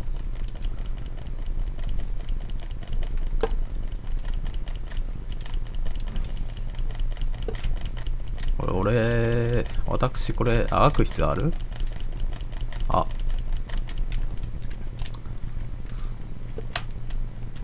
まあ、こっち追ってくるよね、そりゃ。マップわからんのだが、そう追ってくるよね。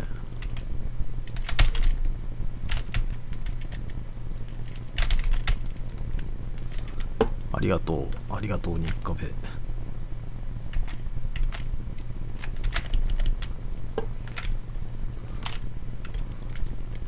日課部意味ないやん。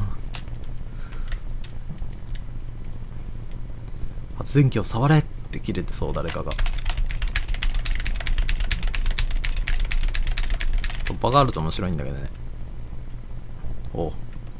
てか、このイベント何？いや、ええんやで、別に。こうやって炸率が上がってくんやなって。せやかてどうしようもないしな。真面目にやってももうクソつまらんゲームになっちゃってるし、このゲーム。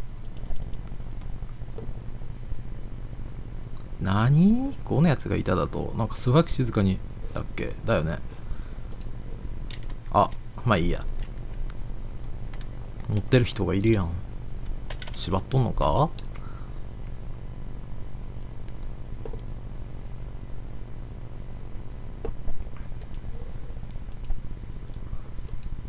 爆速マッチで笑うんだけど。これ本当にあれなの？下のあれなんかね、白体キラー、白黄色か、キラーが溢れてるってこと？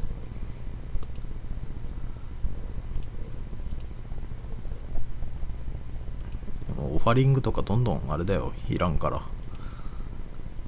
多分もうほとんどやることないだろうからね、このゲーム。あ、外れてたか。押してなかった？ごめんね。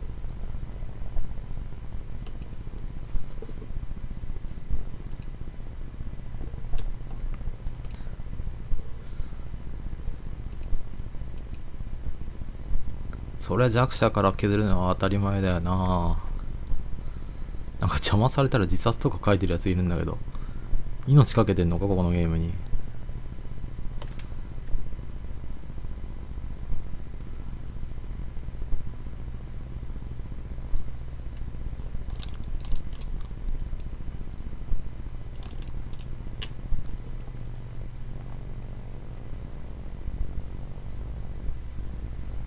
お、メメントの香りが。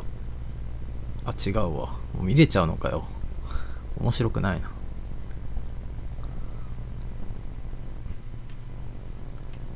そうだな、誰が厳しい？無音だと誰が厳しいかな、キラー。でもやっぱりスピリットとか聞こえなくなるから厳しいか。どうかな。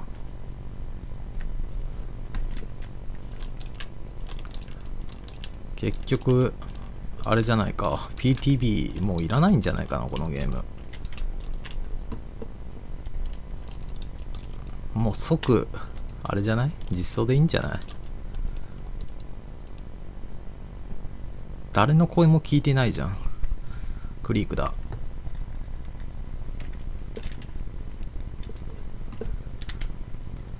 やったー、発電機だ。位置的にこの辺ね。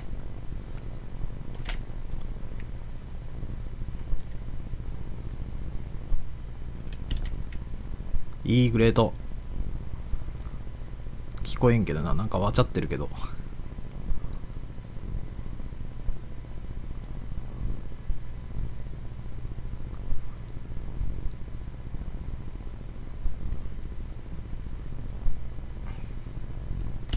わお。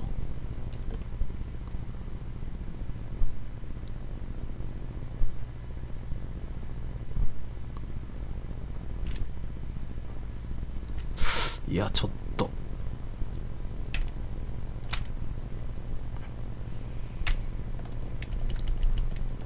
てまあそうだわな、そうなるよな。おう、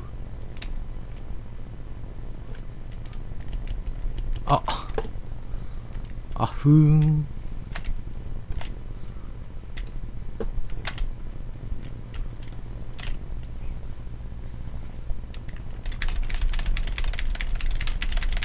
これでもなんかあれだな、オポチュニティやったら十分なんとかなりそうだな。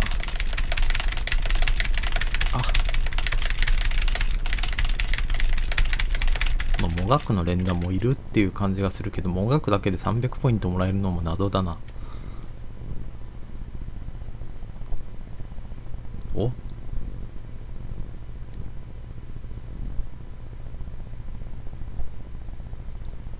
あれ気のせい、誰か負傷しなかった今。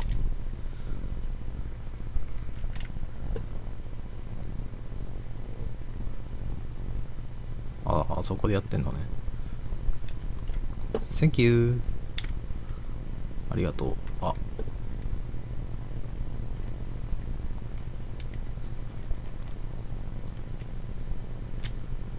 ありがとう。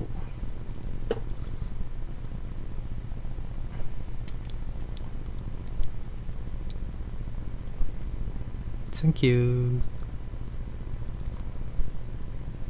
Thank you。 なんつうかあれだな、ダウンまで早かったね。人のこと言えへんけど。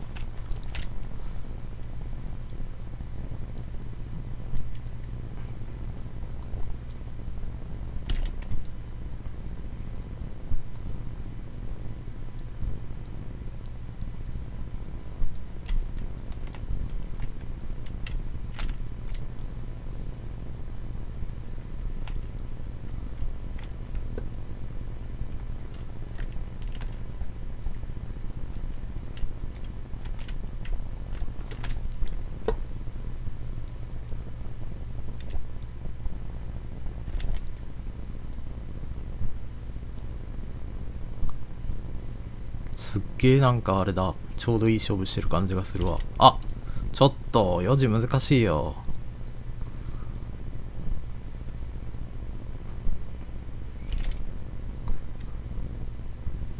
これでララバイの練習しよ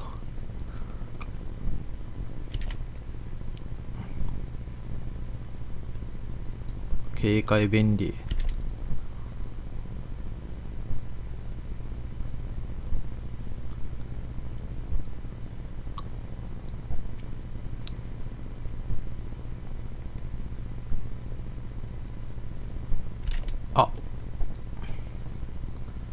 ドカーン。ちょっとスキルチェック多いわ。フラストレーションだわこれ。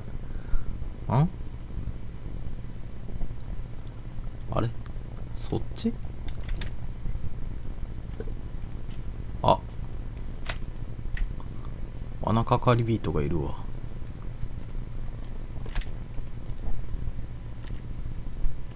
お、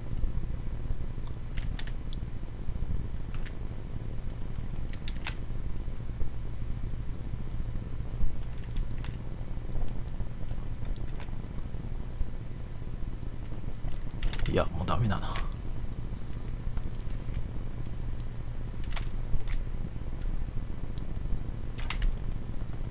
資料するかい？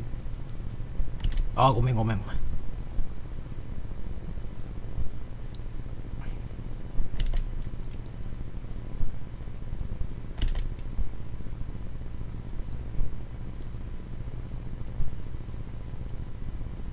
スキルチェック出るな出るな。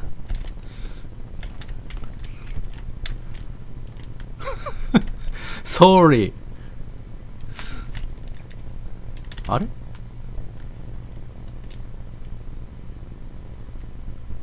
ここはあるでしょ。うお、いてえ。ただこれ自分を追いかけられないよね、多分。そうだよね。なんか発電機自体が向こうに寄ってる気がして。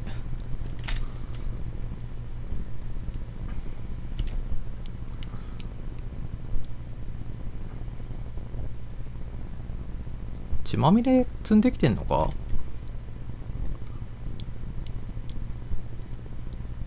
あ、どうも。ありがとう。ありがとう。あれは罠に邪魔されてますね。すまんな、血まみれ。ごめんね。わざとやないんやで。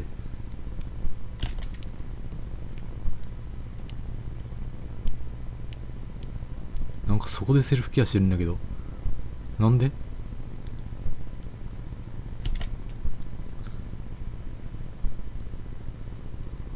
いいね、なんかシグルチェック出るな出るな。あ、見られてます。 OK です。じゃあもう突っ込んでいくしかねえな。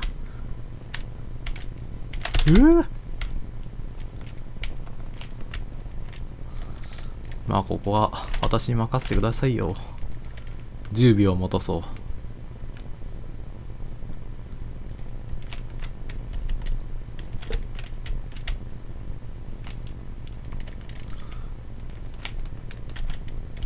早い早い早い早い。怖い怖い怖い怖い怖い怖い。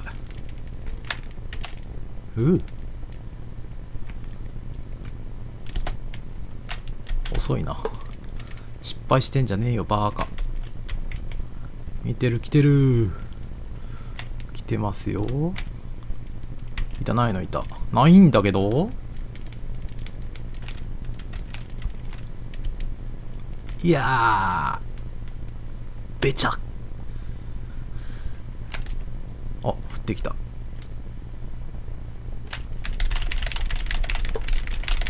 赤トラもかっこいいんだけどね。よいしょ。まあこれはね、時間を稼ぐんですよ。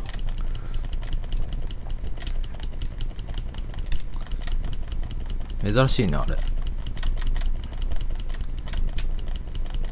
バベチリとは言わないけど、何か持ってきてるのか。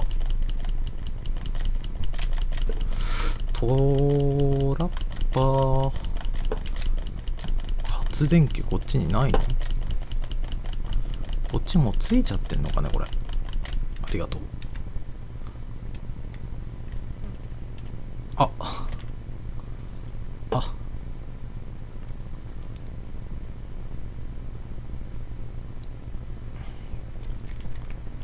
まずくない？これ。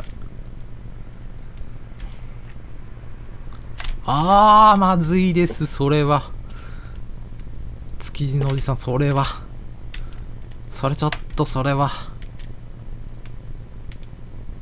それはちょっと。いや、これは倒れてんのかい。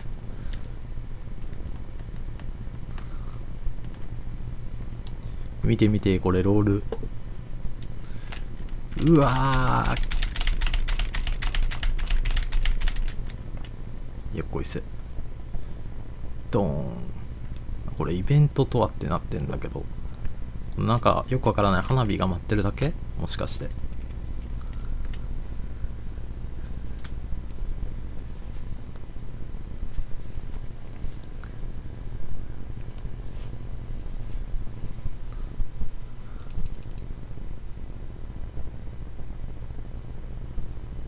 もうその構成で来るんだったらもうあれじゃん。ケイトのあれでいいじゃん。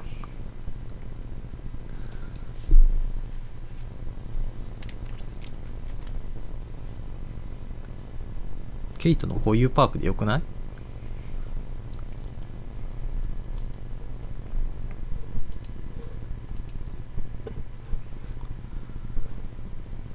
なんかもうあれだな。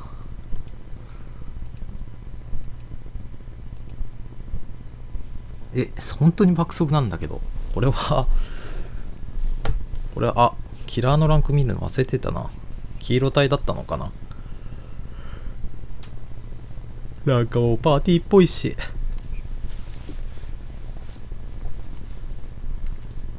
いいね。でもいいとこまで下がってくれた。サバヤバすごい爆速じゃん。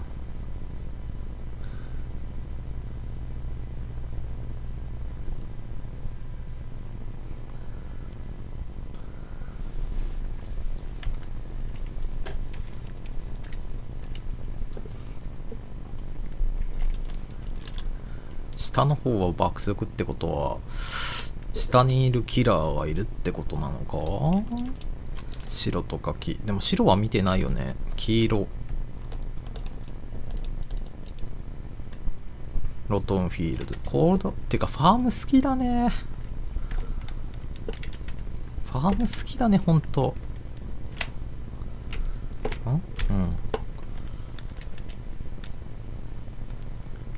ここにあるパターンね。はいはい。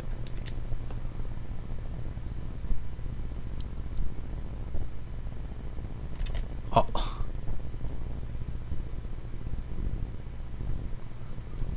まあでもここ端っこなんでね。あ、ちょっと待って、スキルチェックは難しいな。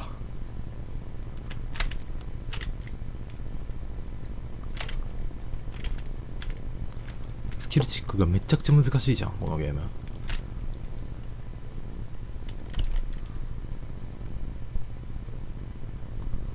わちゃってるのがいるが、でもあれ後ろ見てるな。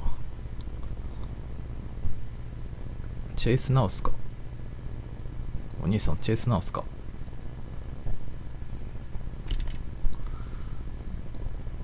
見えなくなっちゃったよ。あ、グレートなんだ今の。すいません、発電機早いっす。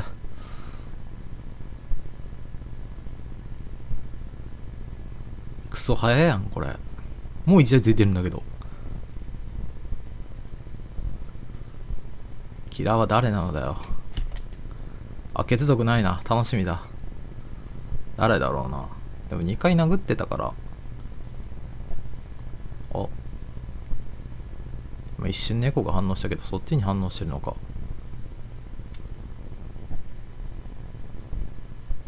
あれに反応してるな。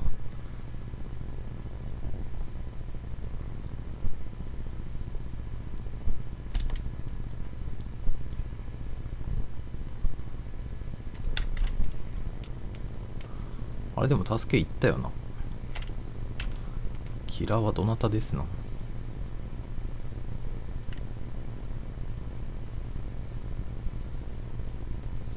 すげえコソコソしてる人いる。じゃあ私もそれがしても。あ、早かったね。待ってたのか。レースか。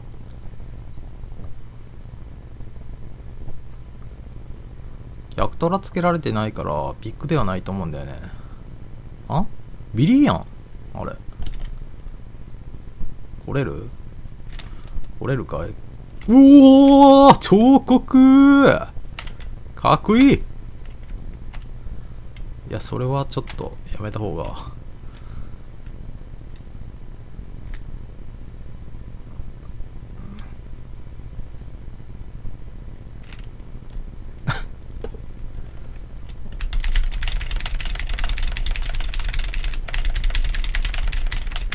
緑かい？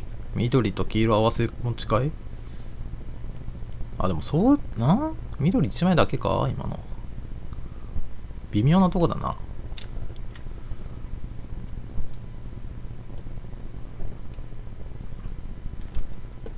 センキュー。いいね、ここのビリーはいいぞ。もうね、開放感があるからね、このマップは。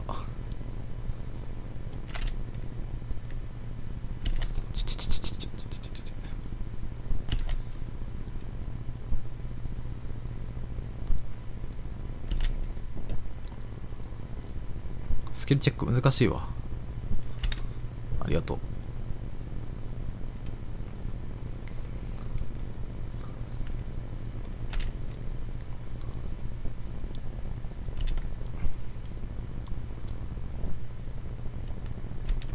あ、ちょっと中は通ってこんでしょ。あ、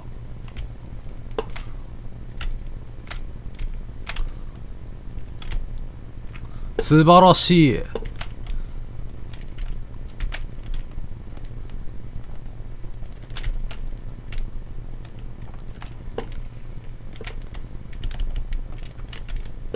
素晴らしい。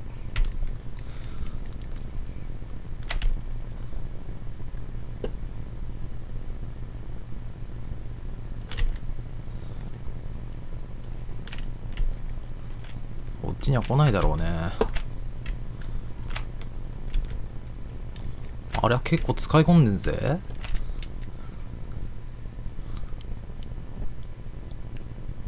あ、引かれた。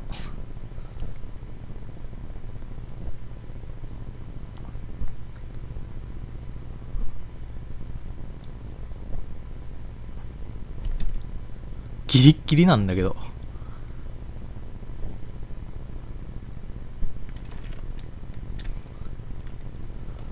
どっち行く？こっち来たか。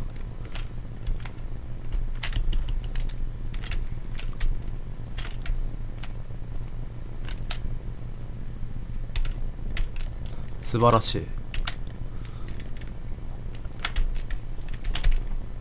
すいません、それはなすりつけじゃなくてね。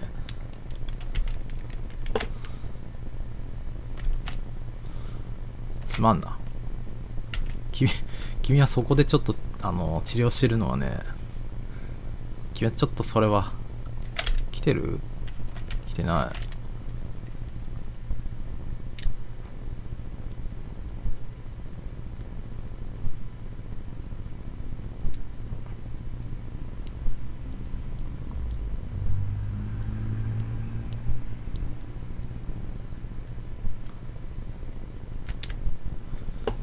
さあ、まあイタチ読みだよな。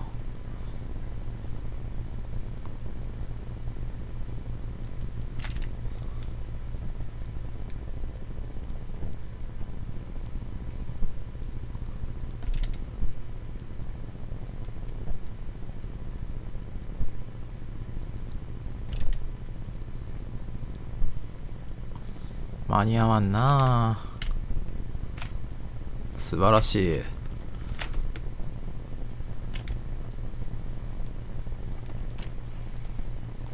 あれはちょっと無理じゃないか。持ち上げる。おい、すまんな。うわ、バカ野郎、ここまで来んのかよ。なんてパワーだ。あ、釣られた。は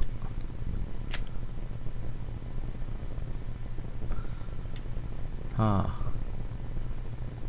お、早いね。興奮系？今日 4% 調子がいい。あ、そういえば私あれだったわ。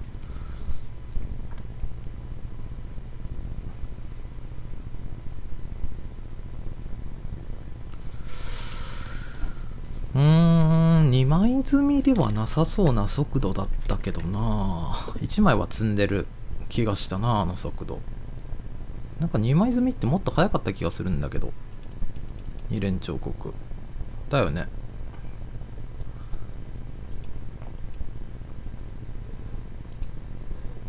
バランスタイプか。今のバランスタイプが一番なんか落ち着くかな。ガイドが優秀だから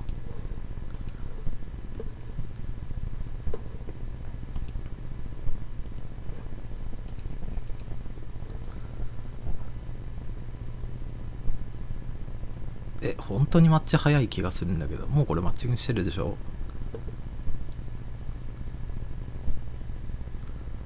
してないですか？してるよね。してます。本当に早いじゃん。何これ。あ、ピング見ずに入れちゃった。大丈夫かい？大丈夫だわ。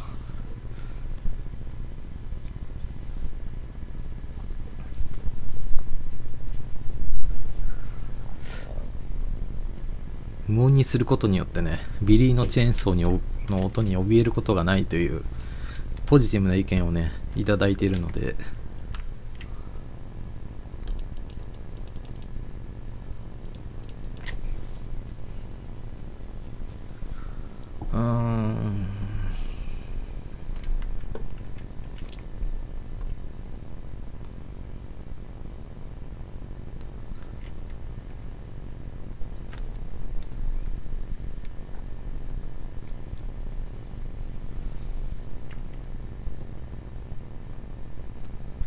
レディーだ。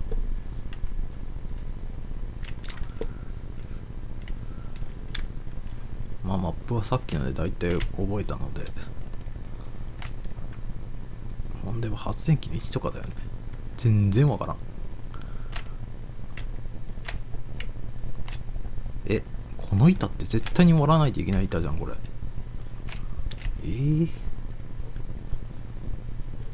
そんなのあるの？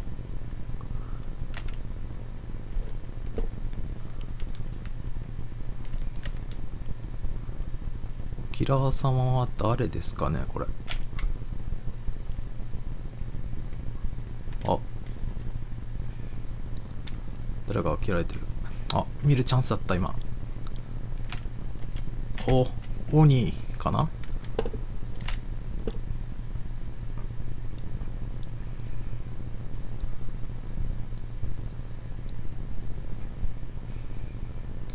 お兄ちゃん。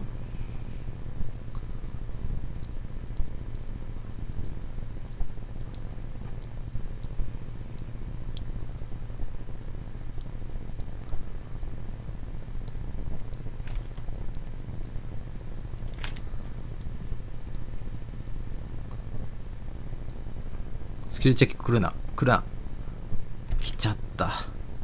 うお、ララバイだ。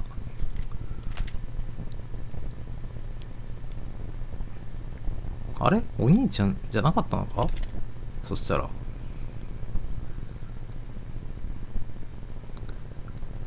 いにしえのトーテムララバイだ。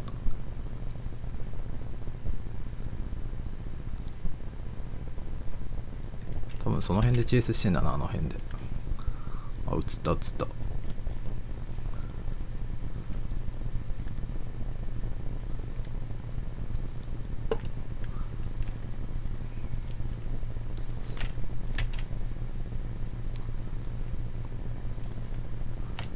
もうなんだ、全体的にもやがかかってフラストレーション感じるんでしたね。こういうとこにトーテムあるんじゃないの？なさそう。こちら元から、あ、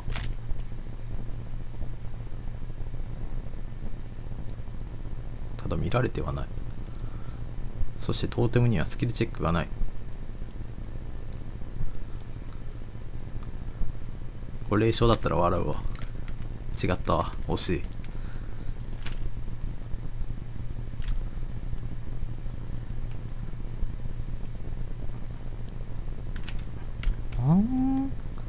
発電機がないぞ。何これ。これ何？ああ、そこで一周できるのね。ああ、まあ強くはないけどって感じか。ちょっと待って、ずっとうろうろしてるんだけど、ただのうろつきためじゃん。あ、なんか拾ったわ。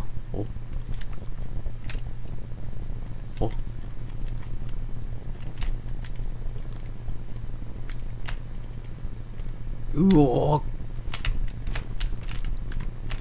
うお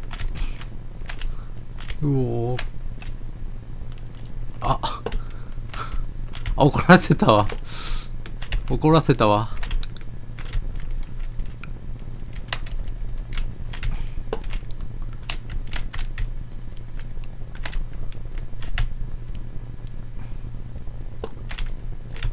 あ、やば。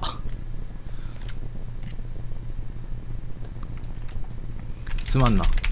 これ拾い物の、お、いいっすね。なぜそこでもう一発入れない？あ？考え事してる。どうもこのスキン、あれなんだよな。好きになれなかったんだよな。イノシシもそうだったけど。これ、懐中電灯を使い果たすっていうね、あれが。でもね、なんていうかね、音が聞こえないのでね、感覚全然わかんないんですわ。ありがとう。センキューセンキュー。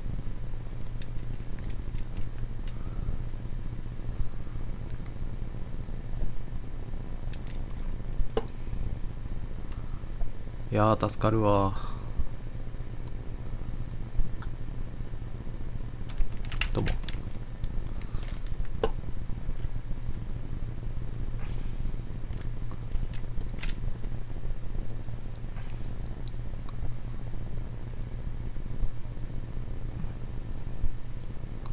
見られてるわ。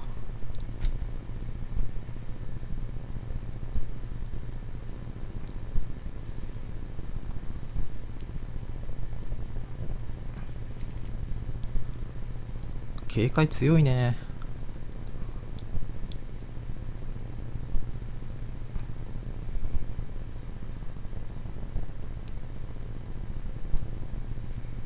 お？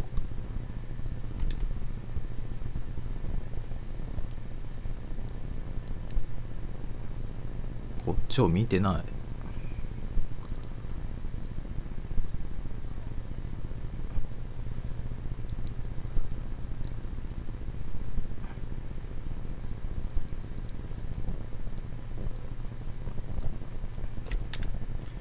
え、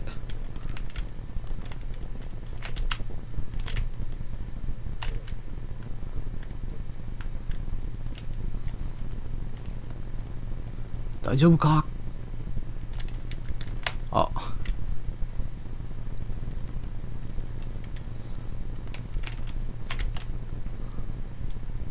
すっごいわちゃわちゃしてそう。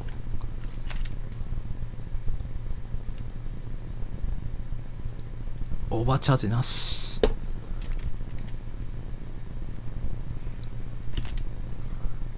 まああっても聞こえんのだけど。お？あれが割れてんのね。完全にそれ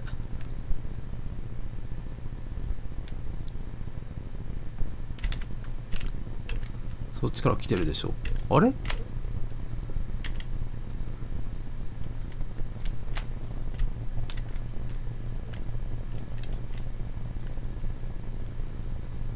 これ多分真ん中が一番進んでるだろうな。あれえ、すっごい隣接しないこれ。あ、おおうおうお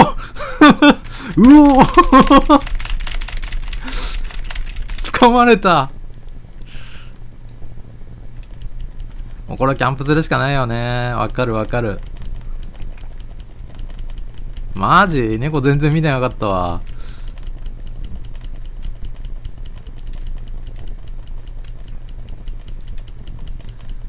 さあこれ誰が割れてるかな。あれか。ちょっとその発電機一人用なのか。ありがとう。センキュー。うおーデボアだー。まずいですよデボア先輩。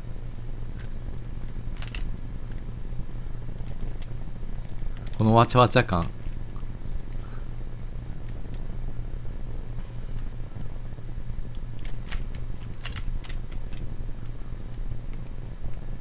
いいね。あ、光ってない。ちょっと待って。トーテムが光らないバグってもう修正されたんかね。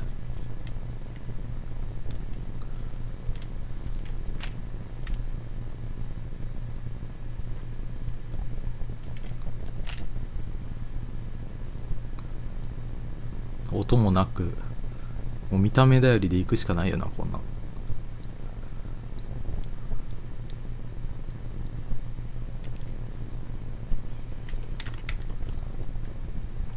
このライトいらんわ、邪魔だ邪魔。すっごいなんかうさちゃんに怒られそう。ただここの真ん中の発電機が今なんか割れてるわ。あ、治ったのここ。あっちゃー、もうわかんねえぞこれ。これもうわかんねえな。どこだどこだ。あそこで直してるけど、あれ一人用だったよね。で、あそこでチェイスでしょ。わかんねえ。わかんねえけど、直してもらおう。いいのかな、こんな平和ボケしてて。もう一人今必死にチェイスしてるんだけどな。ありがとう。ああ、一応ここにあるのか。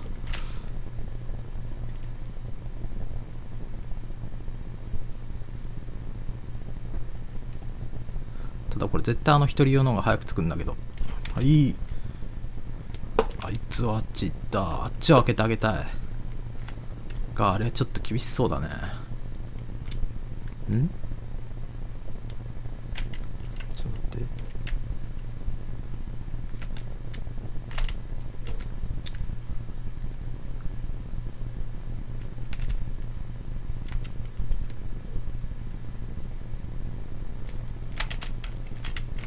待って、見られてる。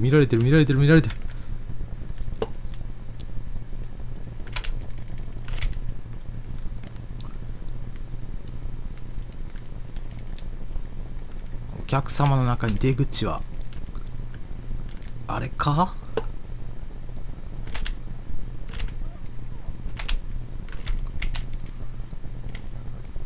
出口はこれか。開いてっぞ。やったぜ。俺はもう出るよ。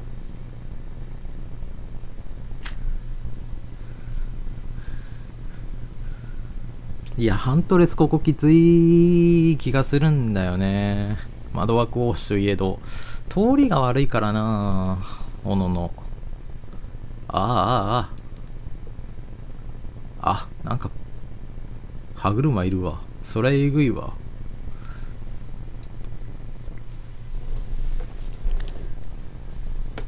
そりゃえぐいわ。ララバイ貯めたトークン分投資で欲しいんだよね。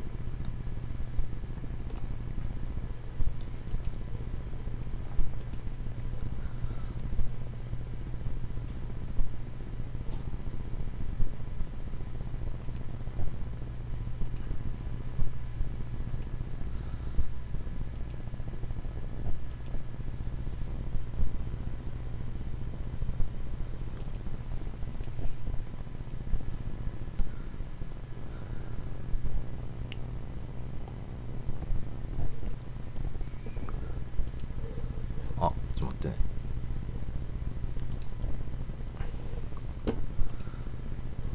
とりあえずこれ最後にしよっかな。なんかあれだな。これでもまだこっちが強すぎてる感あるな。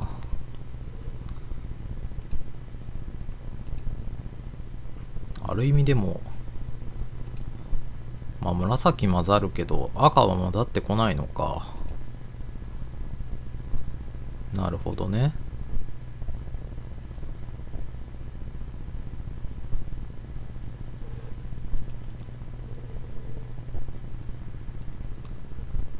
ダメか。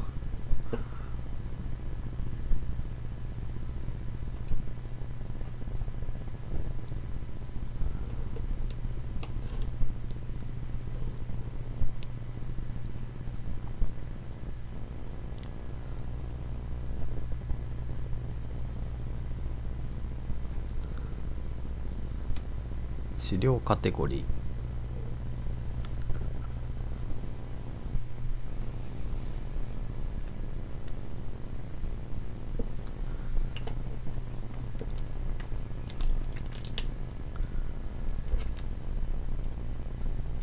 ー。なんもなんか面白い遊び方がなくなっちゃったな、ほんと。てかサバイバーのパークについても言及してたけど結局 DS 変える気ねえのかっていう。なんかまたここか、変える気はありませんっていう感じだったね。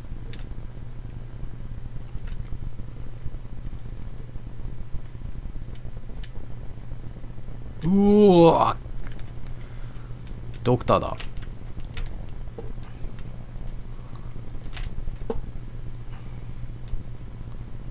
すごい、一気に狂気2まで持ってかれた。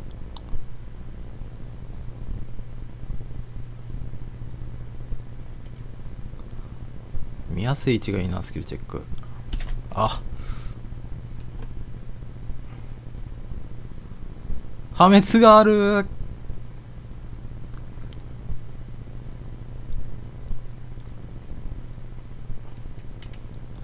これ激高ないんでしょ。ちょっと待って、無理。難易度クソ高いじゃん。難易度クソ高いじゃん。ちょっと待って、難易度クソ高いやん。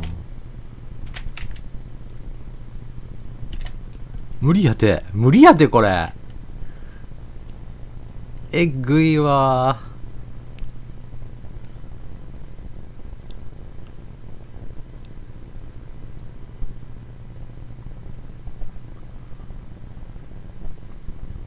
なんかもう試合捨ててるやつがいるんだが。あ、早いね。やべえわ、ドクターリワークっていうかあれだわ、弱体化確定だわ。強すぎるため弱体化をいたします。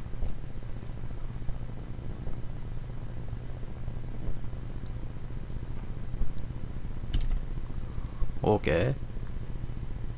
すっごい向こうでなんか蹴ってる。いたか。いや、えぐいな。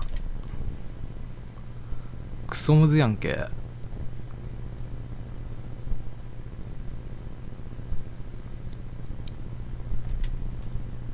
グレイト。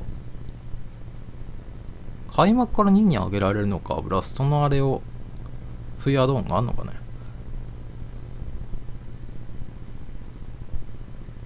効果を上げるみたいな。なんかすごい怯えてるけど、あ、いいっすね。すごい見やすい位置。ああ、クモンの根源か。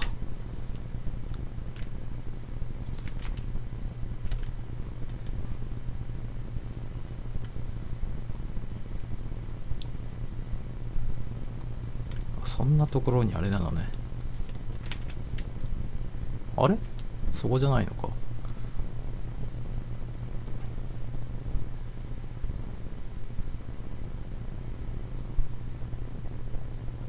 おう。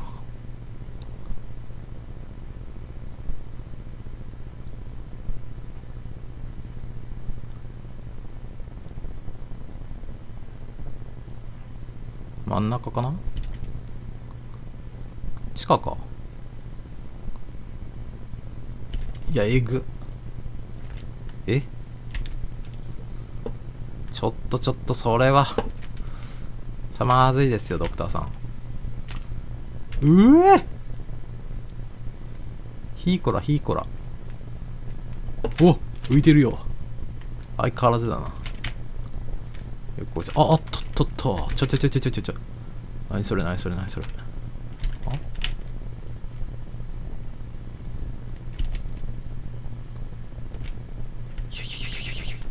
いや、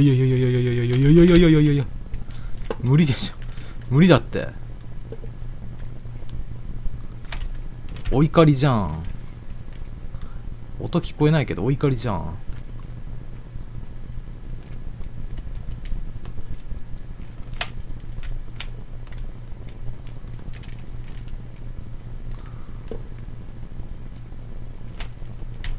いや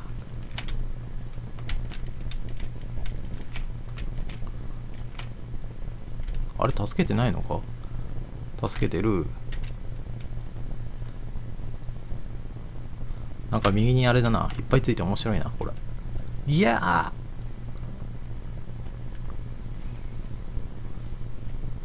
まあこの辺でいいや。おい聞こえん。あ、私は正気。私は正気。あ、ちょっと待って。そうだ、破滅か。あ、待て待て。あ、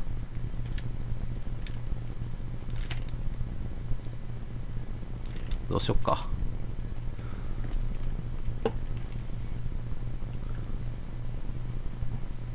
できることないじゃんこれも。宝箱開けるか。なんかこの辺にあったでしょさっき。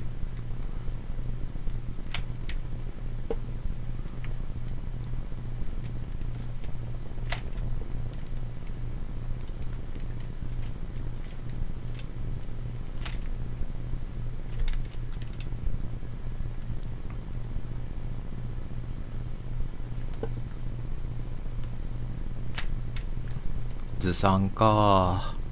ずさんぐらいで止まるスピードだったら全然ありなんだけどね。止まらんからね。そもそも上の民って治療しないじゃん。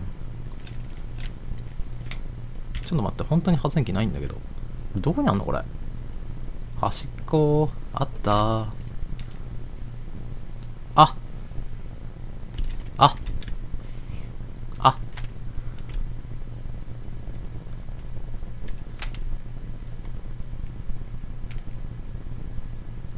バチーンと音がしないんだけど。いやー、どっちから来るこれ。あそこの板倒れてる。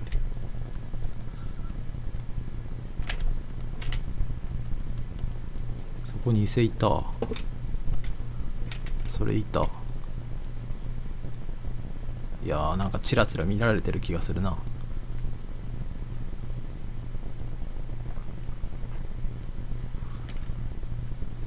くっそ見られてんじゃん。はい。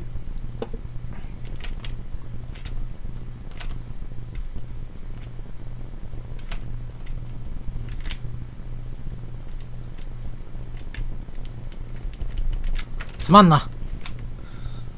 割ってる割ってる割ってる。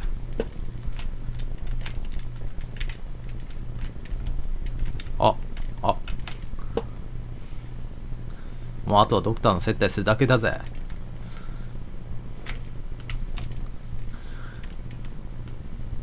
何にも聞こえないから何にも怖くないぜ。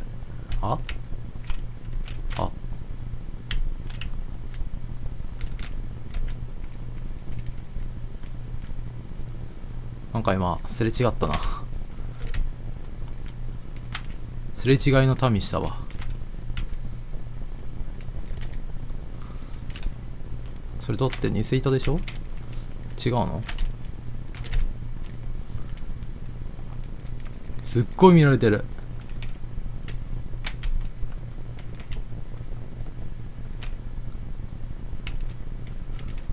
あるある、わかるわかる。やばいわ、東京走始まったわ。ちょっとキラーのが足速いとかさ、ズルなんじゃないかな。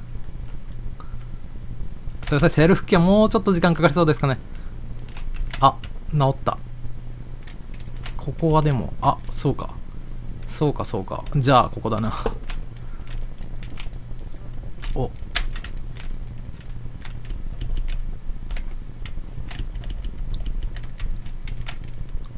本当に聞こえてないんだよ音。ちょイエーイアダム。やば。疲れたわ。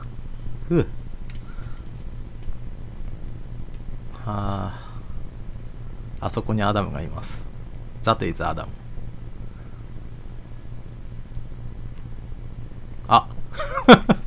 あれがあれだね、オーデンバッハとかいう。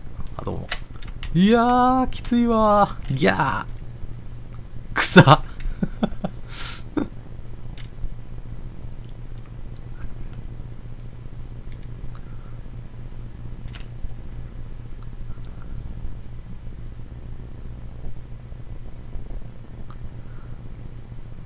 これはもうね真っ向勝負ですよ。あ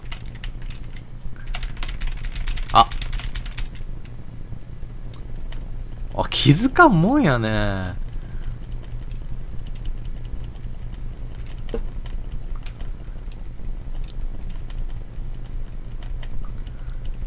バカ野郎、俺は出てくるまであれやぞ。お、出てきた。そっちか。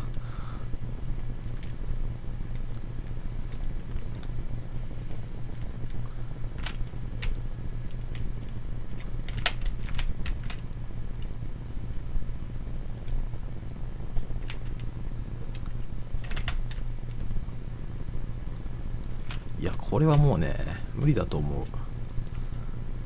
諦め。無理だと思うけど、発電機を直したいのにこっちに来る。やっべえわ。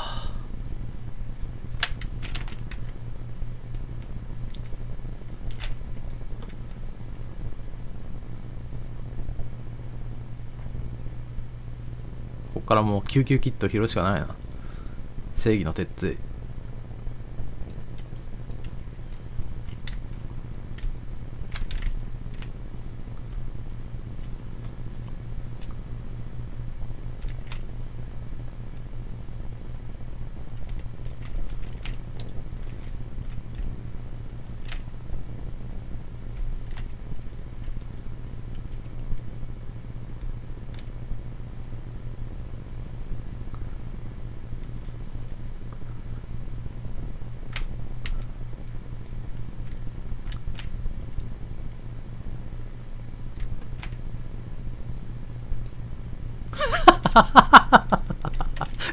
高速スイングやばいんだけど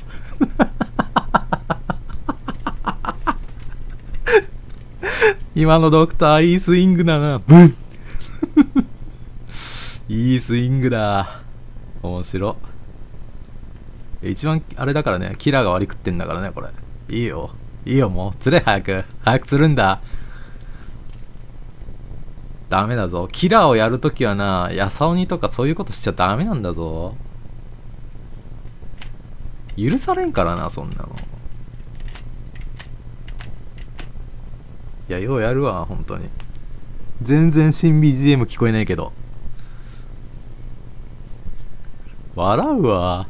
面白。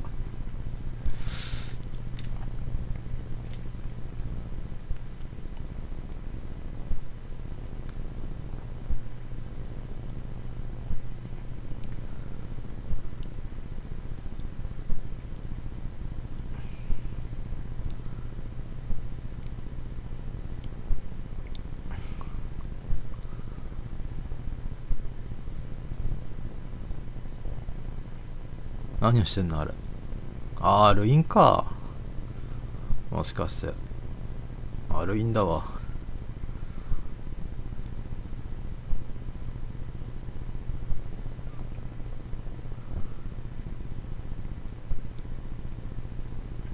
和解したアダムがこっち来たんだけど。どうも。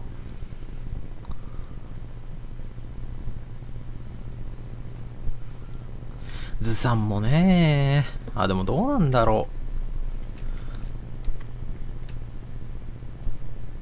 う。でも結局どうだからな。なんだかんだ。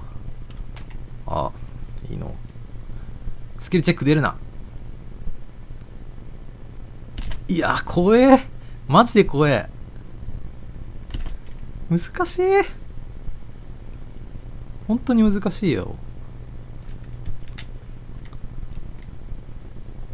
どうすんのこれ。やり遂げんのこれ。でもやっちゃうとさ、キラーの差で下がるんだけど、いいのこれ。つか、発電機はいずこ。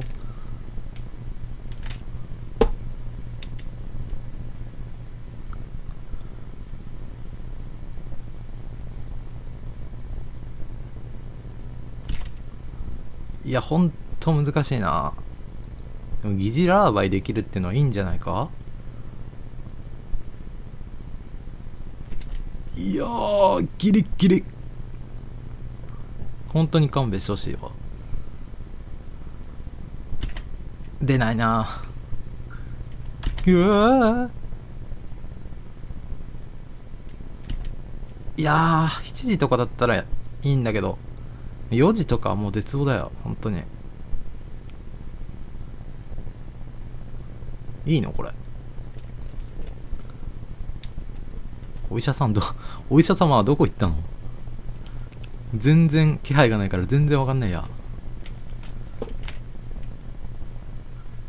お医者様はでも不安の言及してる。うおー、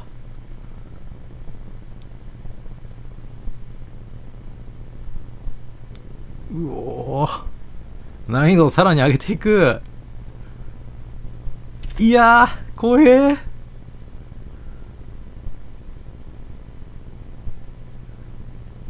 よいしょ。いや別にランクポイントどうでもいいんだけどな本当に。これグレートだ。ひえ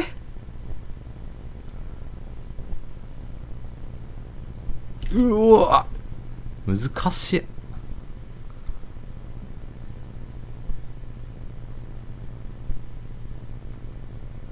出るな出るな。どこにいるお医者様は。お医者様はどこ。元凶を探さなければ。あれこの辺発電機ないの。不安の元凶ね。 DS が出ないやらあんたらかんたら。 DS が出ないと何について、ここついてんのか言ってたんだっけ。まあもう歯止めがなんか直してる。もう歯止めが効かないとこまで来てるからなこのゲームは。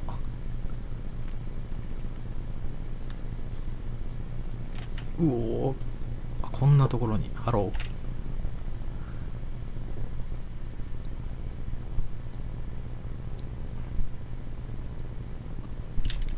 ー。いやーダメだ、修行が足りない。うおー、グレート全然出ないね。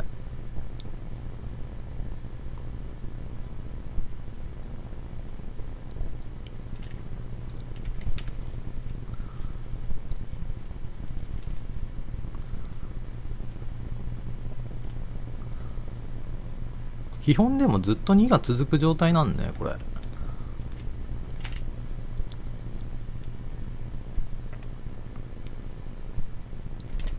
いやー今のグレードじゃないか。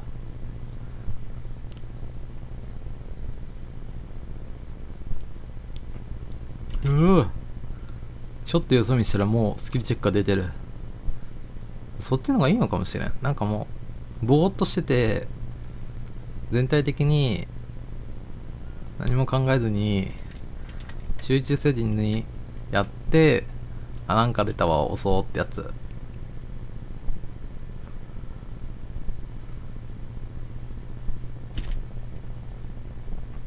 さてと通電したけどあれ面白い。あいつ出る気だな。でもキラーはどこにいるんだ。なんか逃がされたこれ完全にあれじゃん。炸率 50% ですけど何かみたいになってんじゃん。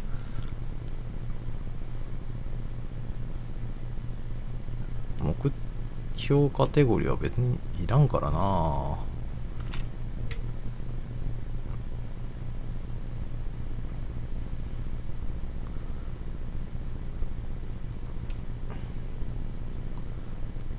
さっきここにトーテムあったんだよね。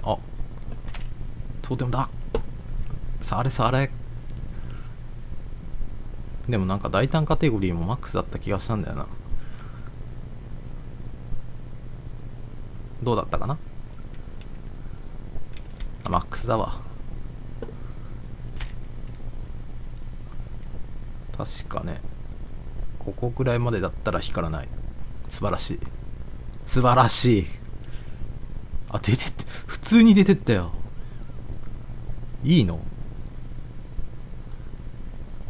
お医者様いいんですか、そんなんで。まあ自分はエンティティに捧げるんで。何解放って。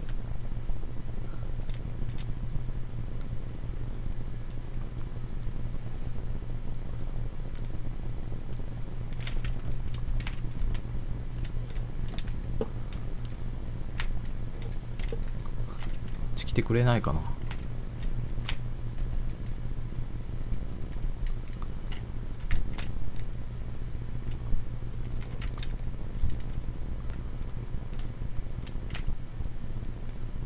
お、何あれ、待って待って、かわいい。何これ、ネズミ？かわいい。ネズミじゃないこれ。君はネズミかい？おい、君だよ君。お、カラスも飛んできた。この高さ。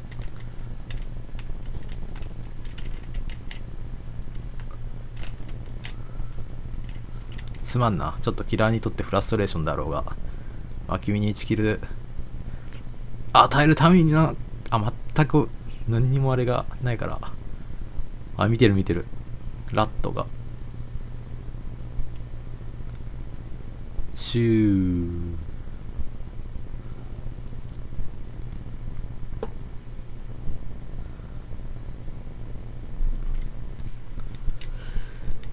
あー、いやー、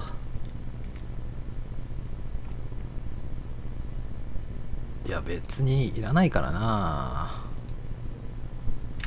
13、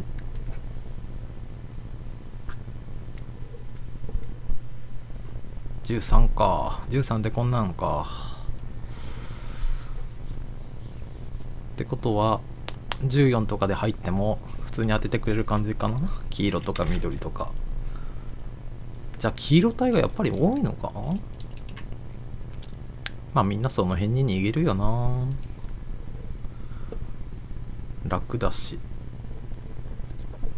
もう上行ってもね DS とかデカとかボロ体の嵐なんでね。レナリとかね。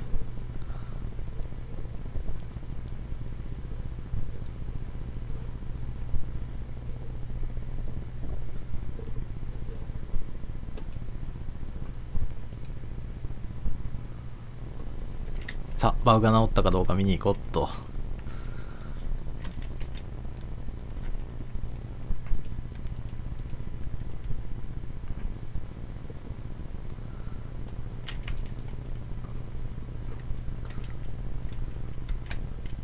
罠がないんやけど。罠消失しとるやんけ。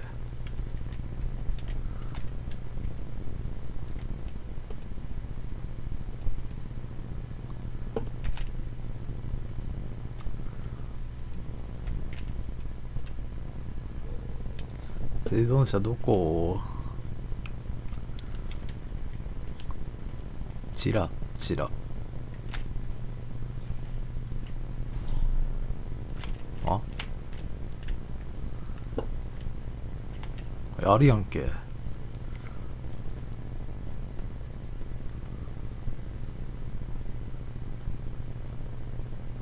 れでこっちにゲートとかあったら笑うんだけど。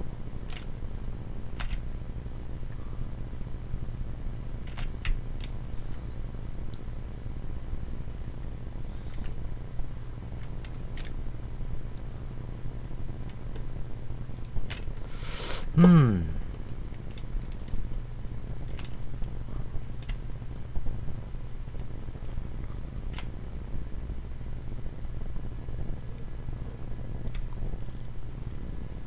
なんかすごい向こうでわさわさしてるわ。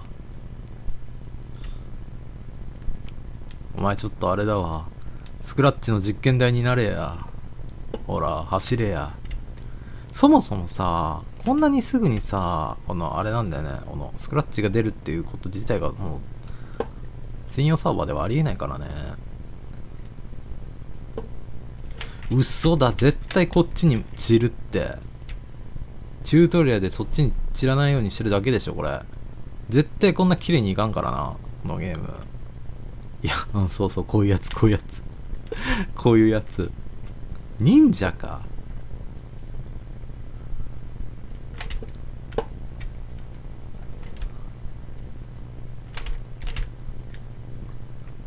忍者かもな、あれは。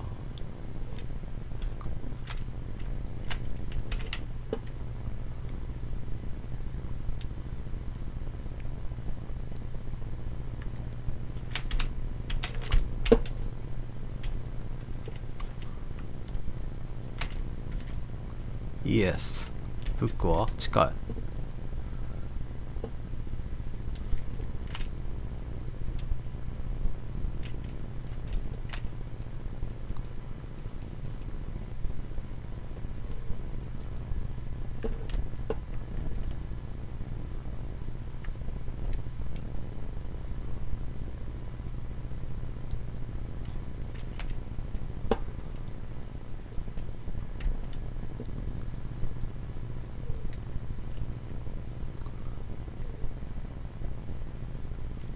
なんかぼったち民がいるんだけど。あ、おい、これあがいてないよね。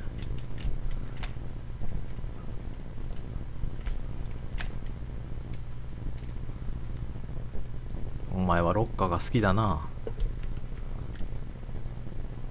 まだ日課になってないんだよなこれ。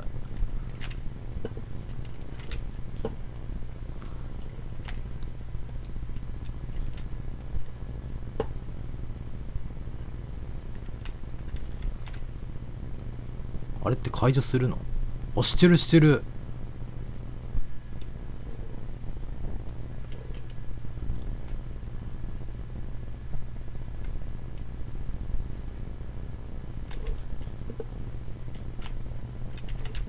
待って。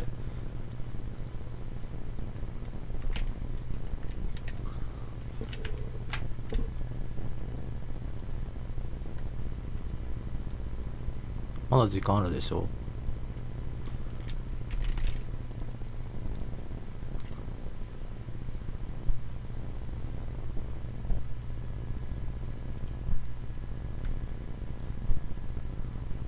あれ？あ、グローデットをこっちにあれだったっけ？吊らさないとダメなんだっけ？それとももうなくなったのかな、バグ。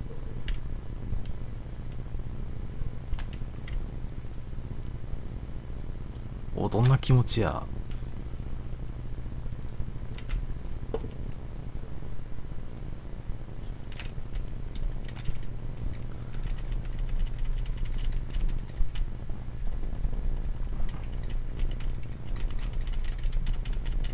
4回いるんだよねこれ。あ、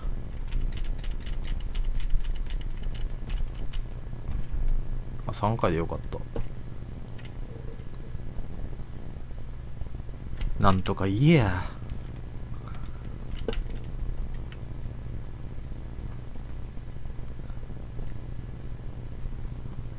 これ実際にもがき入れた方がいいと思うけどね。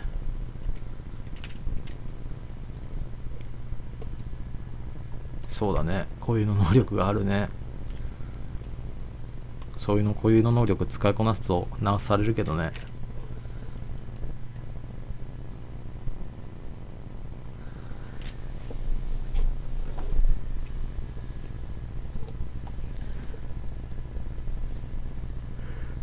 使いこなせばナフだからね。今何が来てるんだろう。デッドハード来てる。やば。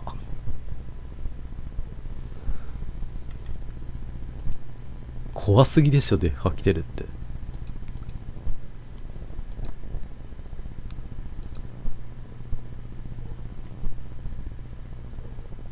もうデビキン育てる意味ないじゃん、こんなん。デッハ来てるとか。かっこいい。マスクもうちょっとなんかないんかね。なんかダサいなこれな。これかっこいいなこれ。なかなかトラップあんまり使わんからね。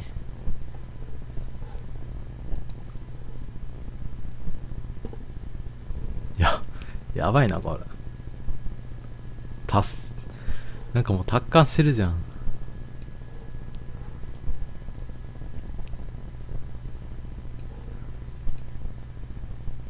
どうだろうな。もうこれなんかあれだな、やっぱ人を選ぶな、このな。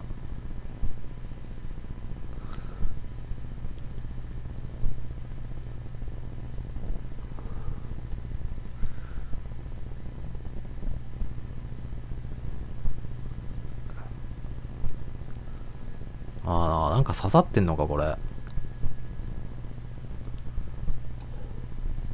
そこがポイントだな。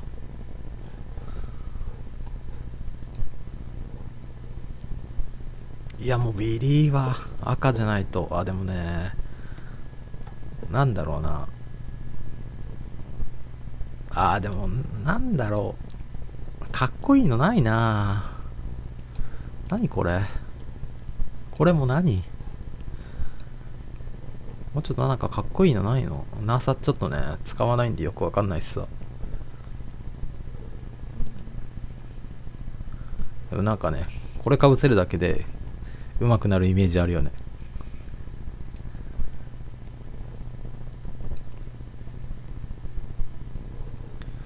ハントレスね。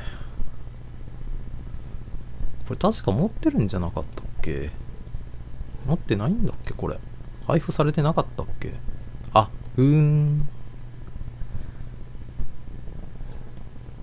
ーディネートで見た方がいいのか。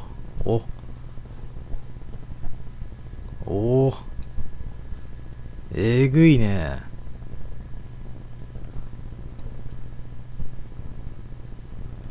おばあちゃんもうちょっとこのさ背筋伸ばしてくれたらね使ってたかもしれない。本当に身長が足りんのだわ。身長が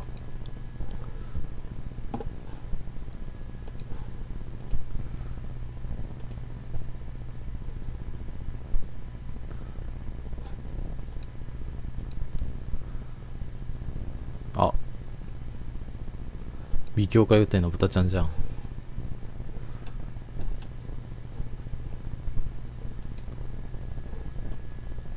なるほど。クリスマスってあれなんだ。2万であれなんだね。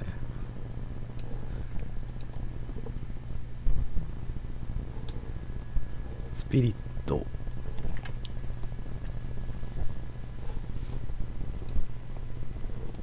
スピリットね。俺以前はこれ買っちゃったからね。お満足ですわ。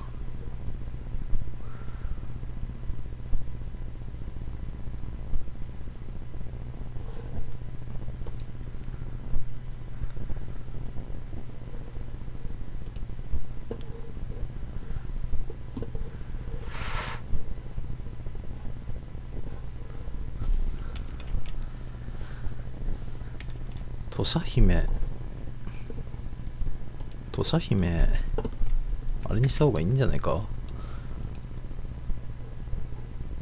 今そんなあれにしてたっけ。いてつかあれにしてたんだっけ。もうルインがあれなんだよね。これをさもうさ堕落とかにしちゃうとさいよいよキラーやる必要がないっていう。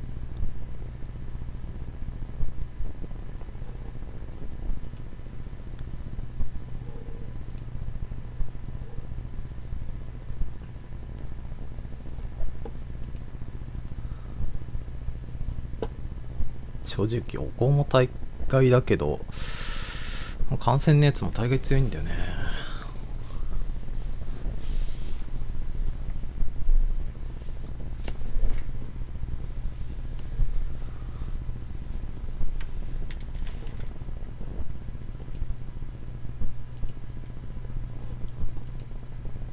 違うコーディネートっていうかカスタマイズがねこっちがいいわけ。武器だけあれすりゃよかったかな。チェド君あ、ぼったち民だ。楽しそう。全然使ってないのバレバレなんだよなこれな。いや使いこなせない感じがするよね。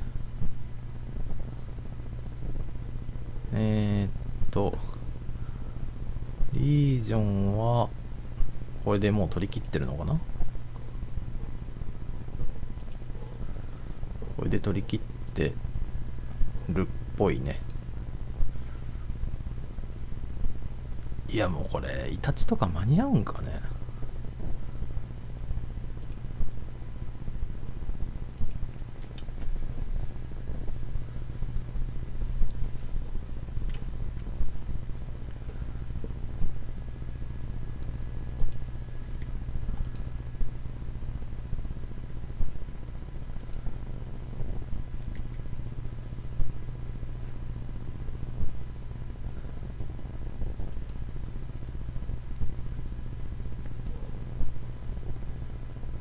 まあそれもありかね。知の共鳴、うん。まあまあとりあえず音だけ戻してね。いくつでしたっけ。こっちが30戻るかな。でこっちが70だったかな。おかえり音量さん。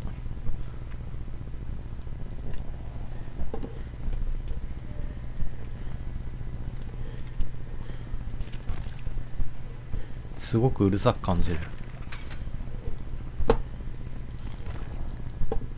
まあでもこんなんか 25% にしといて。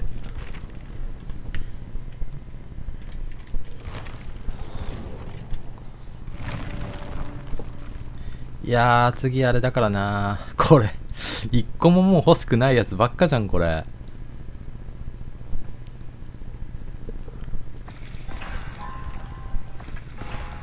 あーはい。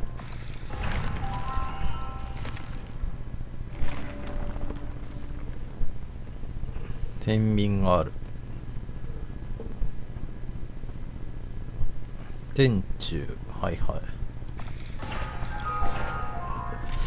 ちょっとね大きめにしてるからまあいいや。また今度。あ、開いたじゃん今。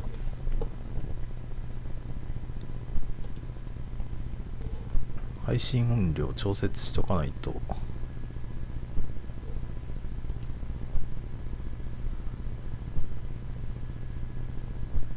あ、そりゃでかく感じるわ。こうなんかね。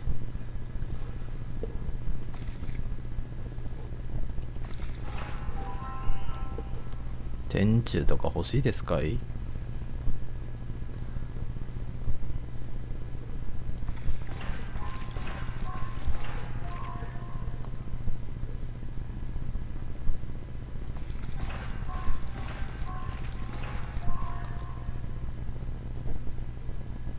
いやだってもうな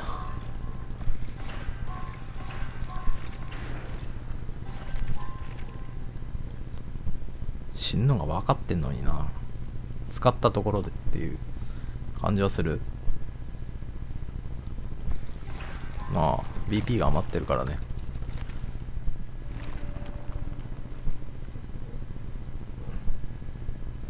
うん悪くない。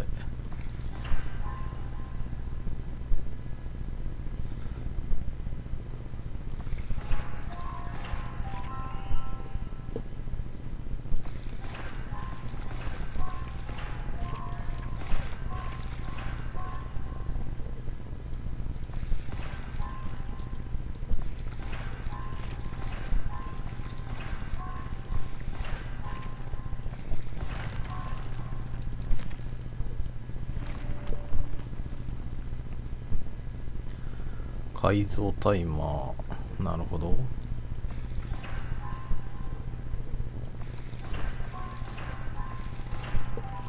わお。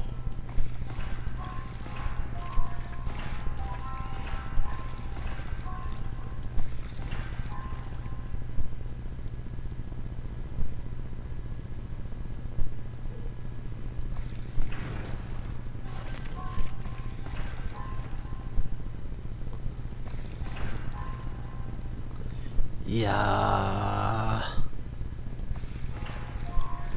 ー、リボン取りますか。あ、佐々木が欲しいね。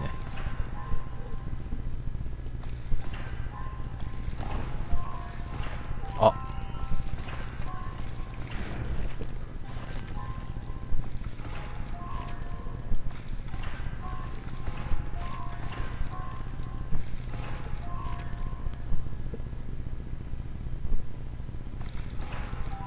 まあ箱はないと話にならんよね。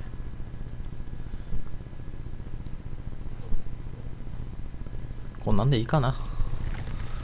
どうせやること少ないしね。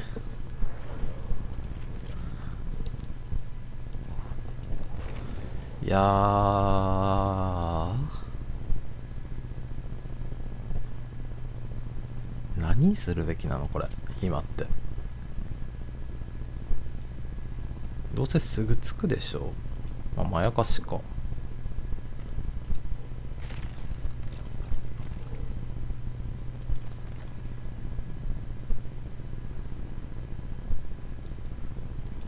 あとはもうよくわかりませんね。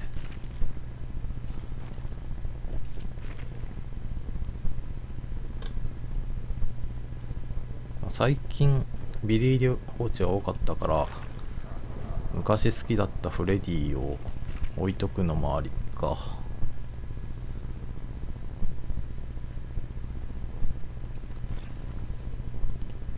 リージョンにしよ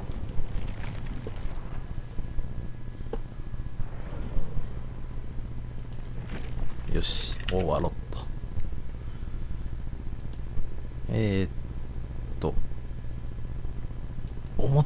表。疲れと